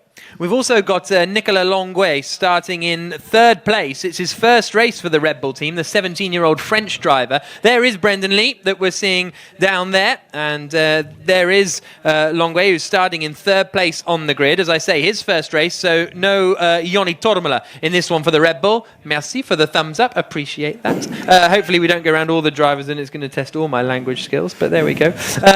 David Tonizza, 4th on the grid. Crucially, he's 11 points ahead of Freddy Rasmussen in the championship, and he starts 1 place ahead. It will be important to start, because here in Monza, easy to have some trouble, easy to get incidents or to have some trouble on your front wing right at the first chicane. So it will be extremely important to start in the first lap for them. This is the man who once again is on pole position. Daniel Beresnay, the Hungarian from Budapest, and he is going to be starting at the front of the grid. Just how tricky is that run down to the Rettifilo? And specifically, it's such a slow corner at the start. It's not actually that long a run. Right. So what caught out Beresnay in Spa was the huge run out of La Source. There's a bit of a run through Curva Grande in the second chicane, but it's not quite as bad to start on pole here. If someone could break that slipstream, quid's in for the race, because otherwise we could see 20 cars all in for the race on the last lap. Yeah, the slipstream's going to be so crucial here, Davide, isn't it? We already saw it in Spa and the sort of tactics of how you're using it. Yeah, and important to be clever and calm during the race for the driver, because made the difference the timing of the overtaking, the taking of the defense. I mean, Rasmussen, the last race was good, but was not perfect. Beresnay was just a little better in timing and in the details. So is the key to have a good race in Monza, where the head is very important. I'm not joking here. How calm were you when you were driving? Like, were you able to keep calm? Because you're not a calm person, He wasn't calm. He was definitely not calm. Jolien tells a story where you went to the stewards together or something. I went to the stewards with you one time, actually, in Hockenheim. We were friends, or no? Not so much. I kind of spun you round at the hairpin, so we might have been friends before, but not after. Yeah. It was. You need to be calm. You need to be calm. Sometimes you get focused, you get nervous, because just the pressure that you have. You need to consider they are so young.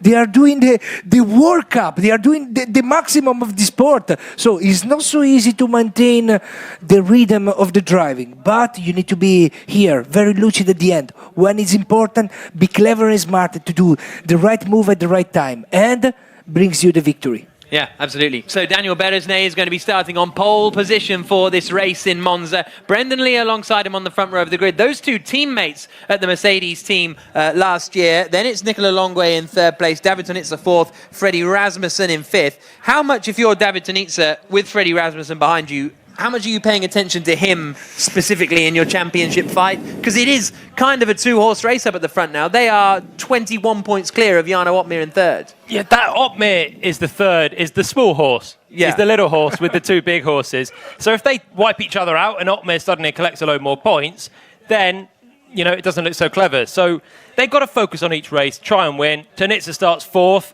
He's got every chance to win this race. It's going to be really, really open. Could be an absolute thriller. And the same for Rasmussen starting 5th. If they can just pass a car or two at the start, that would really help, because turn 1, there's a bit of chaos sometimes kicks off with that run. It pincers down into the chicane, really low speed. Oh, it's a recipe for a thriller. And it's not easy sometimes leading the championship because you have the extra pressure of you need to deliver the result, all the eyes are on me, and so you feel it. Sometimes, it's better when you are just behind and you need to recover because you have the aggression and the focus on the aim in front of you. And probably the aim tonight is Tonizza for Rasmussen, so it will be just easier for him because he starts right beside him. And every time in your mind you have, I need to attack him, I need to attack him, I need to attack him. And it's easier to have the thinking of, I need to defend the position. Sometimes it's not.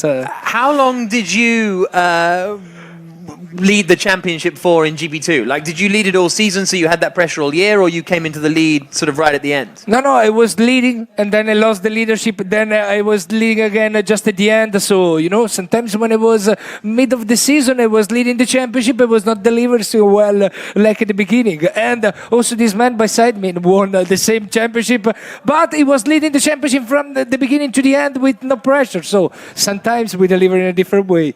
Okay, so we're having a little bit of trouble with the game at the moment. We're hoping to get it underway before too long, but let's go down to Rosanna Tennant, who's hanging out with Marcel Kiefer. Rosanna.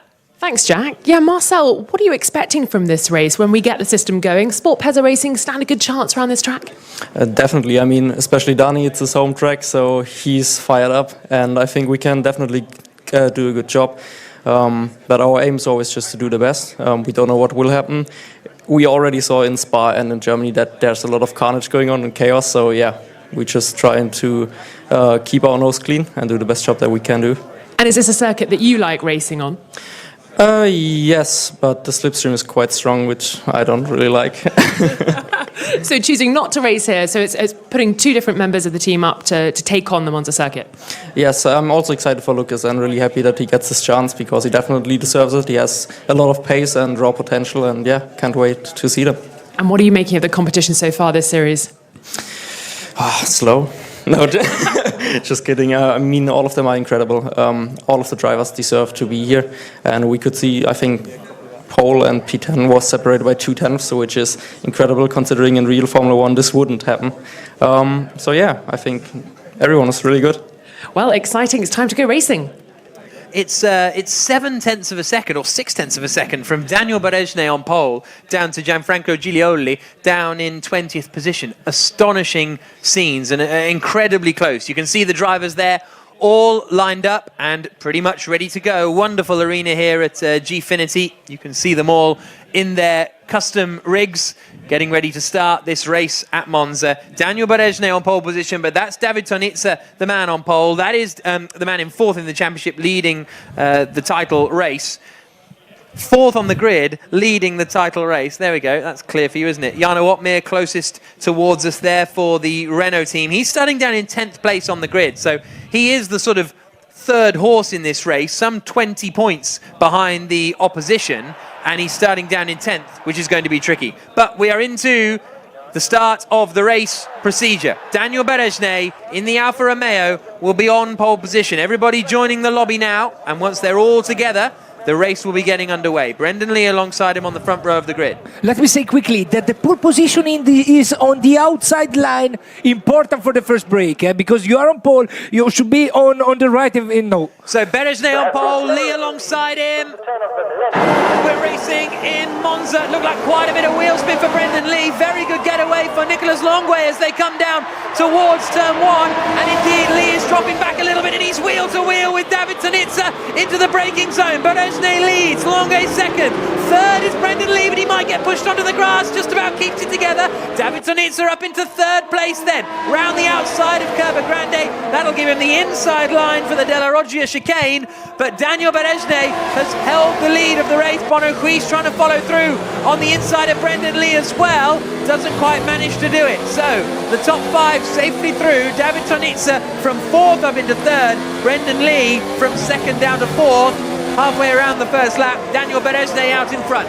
I think that Brendan Lee suffered a lot the medium compound. He has a lot of wheel spin at the start and he was not very quick in the exit of the first chicane, so he suffered a lot the softer compound of the others. But look, Longo, the second one is just perfect with the same compound of tires, medium, so he's racing very well. super close for the race lead. Coming into the Parabolica, if you can just stay tight here, this is going to be the critical corner because it leads on to the main straight, the longest straight on this track, and there'll be DRS when that's available as well. But even without DRS, he might fancy a bit of a go here at Daniel Berezne. Racing in Monza since the early 1920s, and now in F1 Esports down towards the Rettifilo chicane. Longue pulls out, but he's not close enough to make a move. Bono Huis ahead of Brendan Lee in 4th position, Lee in 5th, Bonito 6th, Patrick Holtzman and Freddy Rasmussen into the pits. So Frederick Rasmussen into the pits at the end of lap 1. He's obviously picked up some damage, and that could be massive for the championship. And that is so unfortunate for Rasmussen. Berezne and Longue battling it out for the lead of the race. Probably decide immediately to change and to swap the compound, going on the softer one that seems probably to deliver better. I don't know. I don't know if he had a contact or it's just a personal choice. The tyre degradation's very, very low in Monza because there's only 6 proper corners. 2 chicanes, 2 Lesmos, Ascari and Parabolica, and a load of straight lines. You don't need the tyres to drive in a straight line. You don't need the performance of the tyres to drive in a straight line. You can do with them on the car. Good to be clear. Yeah. But yeah, maybe a tactical choice just to get out of the chaos that might be about to ensue when we get some DRS. So lap 2 of 13 coming around the Parabolica to start lap 3 of 13, and Daniel Berezne is the man in the lead in the Alfa Romeo, but Longue is right with him, only half a second behind, and he sets the fastest lap of the race as they come across the line. David Tonizza still there in 3rd position. The Ferrari at Monza lying in 3rd place. Enzo Benitez up into 5th. Brendan Lee has pitted as well. From the medium compounded tyre, he loses out there to Cem Bollock Bassi in the Toro Rosso. So Lee has decided to pit very early as well. Maybe these are strategic choices from the front runners, although Freddy Rasmussen started on the softs. Lee started on the mediums, went straight for the soft, so maybe the soft's just that much better, and Lee decides he doesn't really want to be racing on them at all, so get off them as soon as possible. Again, the degradation pretty low. We saw already in the last race, the soft tyre could go on pretty well. Tonizza didn't struggle too much at the end, and I think that might be what's going on there. That little beep you just heard tells Nicolas Longue he can open up the flap in the rear wing into the Ascari chicane. He's got the DRS as he comes out now down towards the Parabolica. David Tonizza struggling to stay with them at the moment. He's there or thereabouts, but Longue's a little closer to Berezne than Tonizza is to Longue. Then it's the 2 McLarens running 4th and 5th. Bono Huis ahead of Enzo Benito. Another man having his home race, Enzo Benito, the 24-year-old Italian coming out across the start-finish line. Longue 0.3 of a second behind, 0.2 of a second behind. He's got the DRS. He's going to try. How is it possible that this man is so good in this first race? He just came to the Esports series and he's so good. I mean, he has something special for sure. And now it's important to take Limstream and try the attack on La Roggia, the second chicane, but will be not easy because he's on the left of the brake. Check it out if it's close enough. Let me know. Not this time, as they come onto the left-right at Della Roggia. Still David Tonizza's coming with them. Bono Huis 4th, Enzo Benito 5th. The first of the medium runners is Tino Nakarinen in the Williams. He's in 6th position, the Finnish driver, against the Italian Daniele Haddad in 7th. Saltunk, Price and Blakely completing the top 10. Nice to see Isaac Price and Lucas Blakely out racing. Haven't had a huge amount of race time so far this season. We're on lap 4 of 13. Look how close the Red Bull is. Longue in particular in the bottom left looks so strong coming into Ascari. He's really, really close there. Now he's just got to stay tight at Parabolica. Again, the crucial corner that will lead him onto the straight and the best overtaking place. Surely this time he's going to be close enough. But Tonizza just behind him is going to be in with a real chance as well when they can open up the DRS at the exit of this corner. Really, really tight there. That looked good. Picks up the slipstream. Closed. There goes the DRS there. And Tonizza's in there as well, as you say. There goes the Red Bull to the inside. Berezne holds his line and he's going to get done here by 2 cars. Tonizza takes advantage and slots into 2nd position. Daniel Berezne loses 2 places. Now, he was battling with a Red Bull for the lead last time out in Spa. It's a different driver this time, but is Berezne playing the same game? Here they come down towards the 2nd chicane.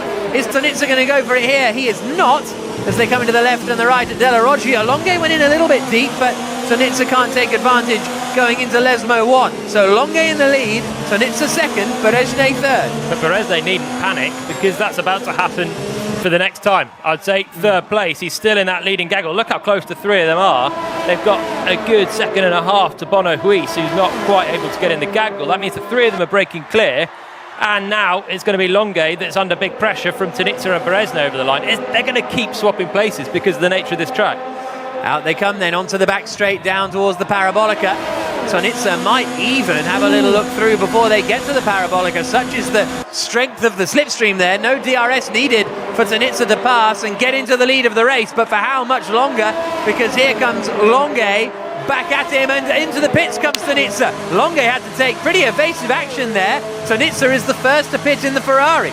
Was a good idea from Longue have let Tonizza pass and using the DRS, but I think that Tonizza was even clever because he just pit in front of them and didn't give to the other the advantage of the using of the DRS. So well done for Tonizza, that is doing everything perfectly. He's Italian and is racing very well in Italy, Monza.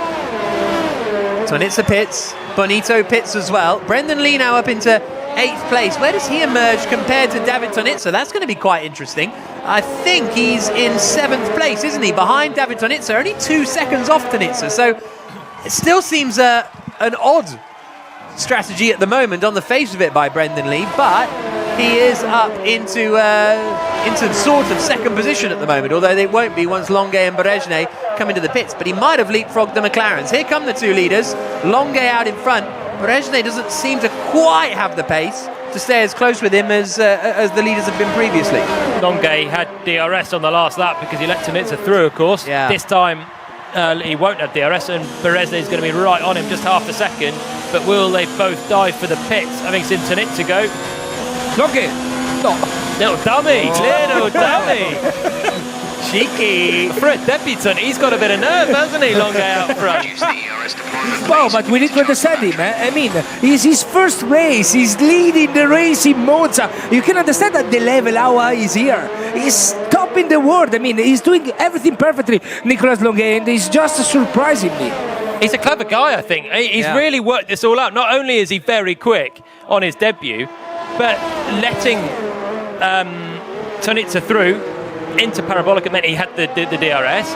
Then he does a little dummy to the pit lane, try and get Berezhny to pit in instead. He's smart. He's not really racing like a rookie. And you sort of wonder, why hasn't he been racing for Red Bull? Well, Freddy Rasmussen and Joni Tormela have had such a strong season. Red Bull are leading the team standings after the 8 rounds so far. They are 22 points ahead of Renault, so Red Bull don't want to change up the team that's leading the championship to bring Longue in. They have now, and it's paying dividends, but it's not as though Tormela and Rasmussen have struggled. When you talk about Freddy Rasmussen, though, he's struggling in this race big time. That lap 1 pit stop, and now he's just plagued down in the midfield. He could be in trouble here because Tonizza is in 3rd place and he's already made his pit stop. Probably you were right. In the first part of the race, probably in the first lap, Rasmussen had the contact because immediately pit and probably he had some damage on his car. So the race leaders in, Longue and Berezhny. Where are they going to come out with regards to David Tonizza in the Ferrari? Here comes Tonizza through the final corner at the Parabolica. Out onto the start-finish straight again, where the old banking rejoins the road circuit. And Tonizza comes blasting down the start-finish straight. Where are his rivals going to be? The answer is in front for the moment, but Tonizza's coming at some 210 miles an hour. He's going to get squeezed out here, and he slots into 3rd place. Longue leads, Berezhny second. Berezhny not super neat through the first chicane. Could give Tonizza an advantage. They're all on the medium tyre. Brendan Lee, after that seemingly odd early pit stop, is now up into 4th place on the soft compound of tyres. So we'll see what pace Lee has on lap 8 of 13. Longue, Berezhny, Tonizza the top 3. Look at that lead gap, 1.1 seconds. It's just flashed down to 0.8 as I say that, because Berezhny's been very quick in that second chicane. But it was right on the cusp of not getting the DRS, which would be huge if Longue could just break that. I don't think he has, though, because Berezhny's knuckled down on this outlap and he's closing in again. So all 3 of them are going to be very tight because 2nd and 3rd are going to have the DRS. Huis and Lee and Naukarinen have done good job strategy-wise. This is Brendan Lee with his concentration. his trademark look as he comes down towards Parabolica. Under a bit of pressure here from Tino Nakarinen, but he's running up in 4th place, which I think would be his best result of the season, Brendan Lee. He was second in Montreal. So it would be his second best result of the season if he held on to 4th. Tino Nakarinen's coming at him. Longue in the lead, meanwhile, on lap 9 of 13, hasn't managed to break the DRS, and Beresne and Tonizza are right with him. I'm very interested to check it out how he's going to finish, because Beresne is the magical man of the last lap, and when it comes to the last lap, Beresne has this strength to just win the race, and Longue will be interested to check it out if he can maintain this pressure and manage this pressure and take this victory. Will be not easy at all for him, not easy at all. Beresne won the last race on the last lap, as you say, but I just feel like he's got a bit of nous. He's got a bit of racing nous to deal with this. And, of course, he's watched the earlier race as well. So he might know what Beresne's thinking. Just stay tucked in a typical Valentino Rossi style that he used to do in MotoGP. Wait until the last lap to pounce. But let's wait and see. I think the two of them are going to be joined by Tonizza as well, so they can't just focus on each other. The layout at La Source in terms of DRS detection at Spa is slightly different to here, right? So we're not going to see kind of exactly the same manoeuvre. Well, we had it a bit early on because the detection's just before Parabolica, so you might get that. And I think earlier on, when Tonizza passed Longue, I think Longue might have just eased off to let him through into the final corner. That's going to be the penultimate lap. We've got another couple to go before. It's a bold one, because do you want to just give up the lead? Did you saw it? The Beresne is breaking a bit on the straight just to not have the attack. It was clever. This man he has something special, because he was just behind. He was close enough to try the attack, and he was holding a bit the brake just to not have the extra speed. Super smart stuff. I thought when he was this close, I thought he's going to open the DRS and fly by, but he's not. And it's because he's just holding back. He doesn't want to pass. He wants to just sit in second. But he's got David Tonizza behind him. Yeah, soon Tonizza's going to want that second place as well. So without Tonizza there, this tactic is looking great for Beresne. With Tonizza there, he might have to just pass Longue, otherwise he's going to be passed. And you don't want to be third onto the last lap. You'd rather be first maybe than third. Lap 10 of 13. Okay, you're in the top Daniel 10. Beresne chasing Longue, playing the long game. Very good. Thank you. We're on board with Tonizza in third. And we need to remember that Tonizza doesn't want to risk anything, because, he's third at the moment in the race, while Rasmussen is suffering behind. He's leading the championship. Look at Rasmussen, where is he? He's 16th at the moment. So I don't think that Tonizza is going to risk his life at the end just to win this race. Here they come to start lap 11 of 13. They're very, very close. Just half a second between the top three.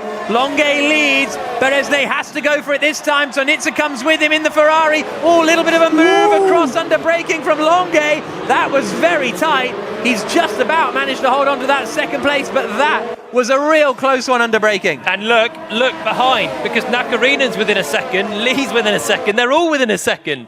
So they've all been playing a bit of cat and mouse at the front, backing each other up a little bit on the brakes on the straight, not wanting to take the lead until now for Beresne. But suddenly, that 3-car race is almost about an 8-car race. It's feeling like 1971 all over again. Magic. Lap 11 of 13. Was it 71? I think it was 71. I went with you on that. Peter Gethin?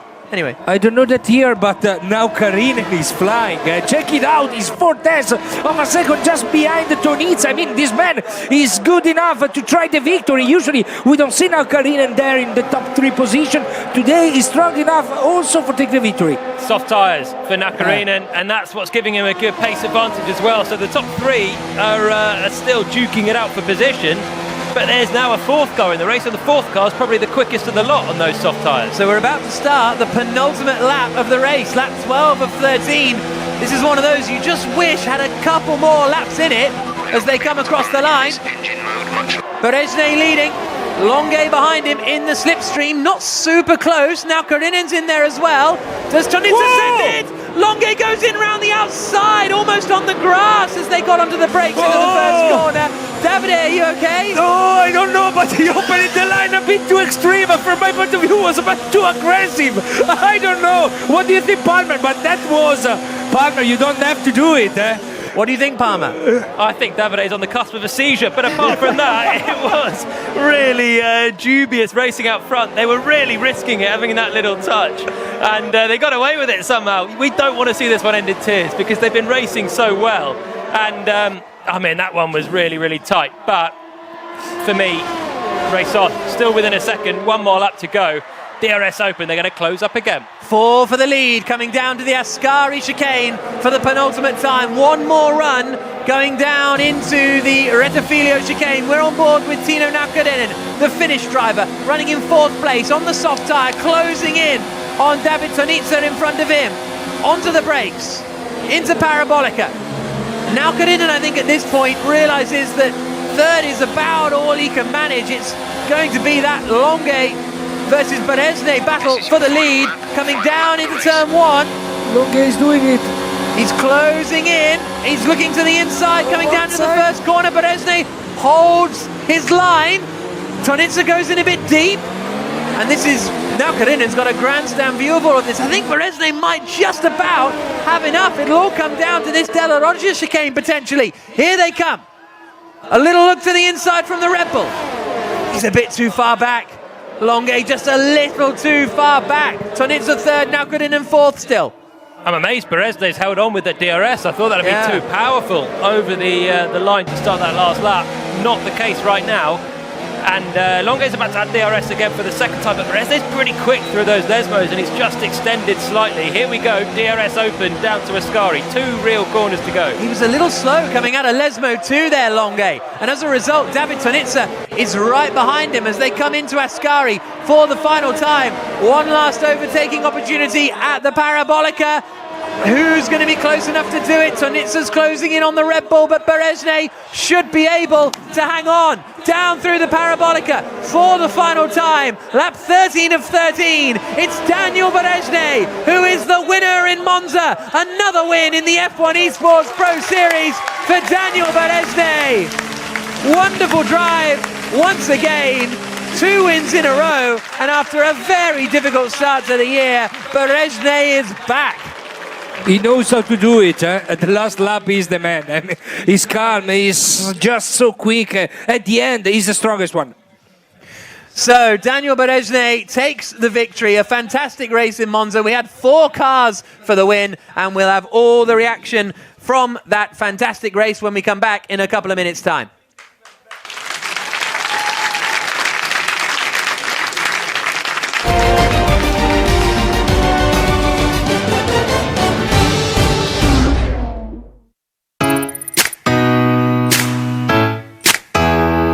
I was thinking about the next question.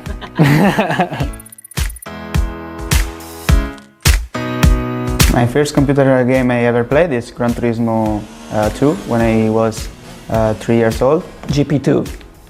I was so young and I played with the keyboard, so more or less I was playing with that one. F1 2002 on PS2. F1 22 on the PlayStation 2. That's the first game I played actually. Favorite track is probably either Singapore, USA. Those are probably my favorite ones. Paul Ricard in France. It's really fun to drive, has a nice rhythm. My favorite track to race on is actually Spa-Francorchamps in Belgium. Brazil, 100%. My favorite corner is the S. Senna. Mega packets in Silverstone are the most interesting one because if you miss the line in the first 2 corners, it will be really, really tough to go and have a good traction at the end. Don't have one. Turn 11 Melbourne. Silverstone, that's the best track. My worst track, I think, is Shanghai. Singapore. Brazil. For me, it's quite weird track. That's Spa. I'm not a big fan of it. Bahrain, to be honest. Maybe China.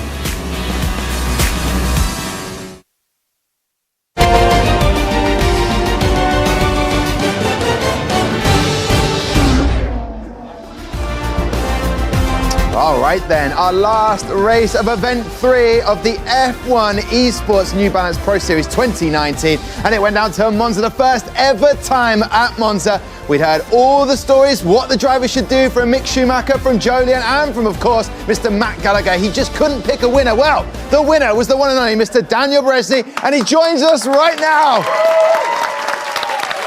Listen, Dan, congratulations. First of all, I want to take you back, before we get to the win. Where's your head been at from not quite doing what we expected of you in this series to now getting 2 back-to-back wins? What's it been like? What's the process to come here today and get 2 wins out of 3? Yeah, first of all, thank you for the congratulations. I don't think I had many issues with my head, but we had many issues as a team. Didn't prepare maybe enough to do slipstreaming, had equipment issues, didn't really discover what can happen in this series. But now in the 3rd event, I think we are more experienced and can use our full potential to go ahead. And today I think I clearly managed to show that 2 victories and a P4 result for me is absolutely amazing. If somebody gives me a paper, I sign it for the next event as well. Of course. Yeah, it was an awesome race on 2 tracks, which is very strategical. You have to drive very smart, because anytime you are first in the last lap, the slipstream and the DRS is extremely powerful, like I showed it in Spa. But luckily, I had a few tenths advantage over Nicolas Langet, and I could fend him off even if I was the guy this time ahead in the last lap. Yeah, indeed. And Alfa Romeo Racing, they believed in you. They snatched you from Mercedes and said, we want to make this guy our man. Have you felt that sort of support from the team? And you said that you've been working on things as a team. And are you enjoying being at Alfa Romeo Racing? Yeah, I really enjoy being at Alfa Romeo Racing. The guys who I work with, I have been knowing them for many years now. And I actually started my esports career with them. And I feel like at home, I feel trusted, and I also trust them, and I'm really happy that they believe in me, because this is a huge opportunity for me to work in Formula 1. That's the dream for most of us. Indeed. Listen, Jolyon, Matt, get your questions ready. Dan, you stick around for a second, because we're going to go to Rosanna, because she's with Nicolas Langet, who was making his debut tonight. Nicolas, how was your first race in the series? It was very good, actually. I'm happy to be in the podium. I didn't really expect to get a podium first race, but kind of mixed feelings, to be honest. I think I could have gone for the win if I didn't break the wing, but P2 is still really good points for the Red Bull team, so we're still gaining on our rivals, so that's a good night overall. And are we going to see you back in the rig soon? Hopefully. Well done. What a great race. Thank you. Yeah, congratulations, Nicolas Langet. Picked up in the draft this year, giving the thumbs up beforehand, before the race, while we wait in with technical issues. Daniel was smiling. Overall, Matt, Jolyon, what did you make of that race that we just watched in Monza? It was an intriguing one. I'm interested to know from you, Danny.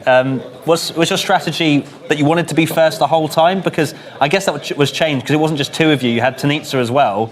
Did that just kind of throw the cat amongst the pigeons a bit? Yeah, the strategy was pretty interesting, because we can never practice with others, as everybody hides his space. So we are usually 2 or 3 on the track as a team, and we can't always discover which strategy is good in the traffic, because we don't care about race time, we care about position and traffic. And 20 minutes before the race, I thought I will start on mediums, pit lap 3, just like Brandon did, and have an amazing end of the race. But then before the race, I'm like, why the hell did I get the pole position if I just want to give it up with the slower tires? I tried to pull away, I tried to keep control, and I did that indeed with Nicolas. We made the overcut work as well. We had quite a good tire management, so I'm very happy that it worked out in this way. You're used to racing, obviously, Brendan and Freddy Rasmussen as well, but this is Langet's debut, and suddenly you're racing with him. Is it different not knowing how he's going to race? To be honest, we are all a big family, a community in Formula 1, and I know Nicolas Langet for quite a few times, because we've been doing league racing together. But of course, when you stand into a Gfinity arena and the esports scenes is always different. In my first races, I was very stressed, and I think my driving style changed because of that. So it's always a bit of mystery, but obviously I just try to be clean, but not too clean with anyone.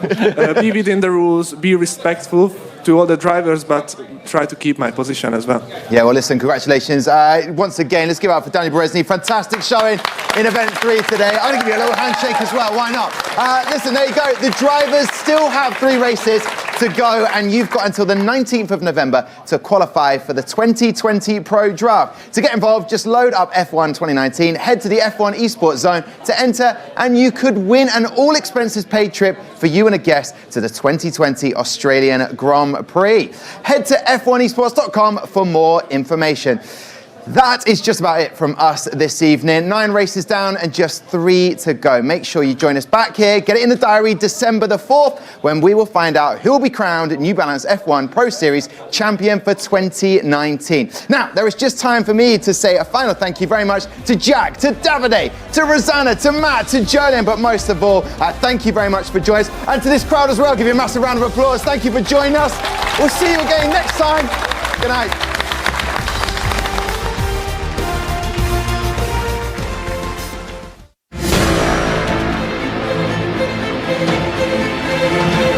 All 5 lights are on, and we're racing in Germany. Tonizza up on the inside of both of them. Here comes Otmir. Perfect strategy executed. We're racing in Spa. Oh, check it out! And it's Daniel Berezny who's going to take the win. We're racing in Monza. Berezny has to go for it this time. Does Tonizza send in? It's Daniel Berezny who is the winner in Monza.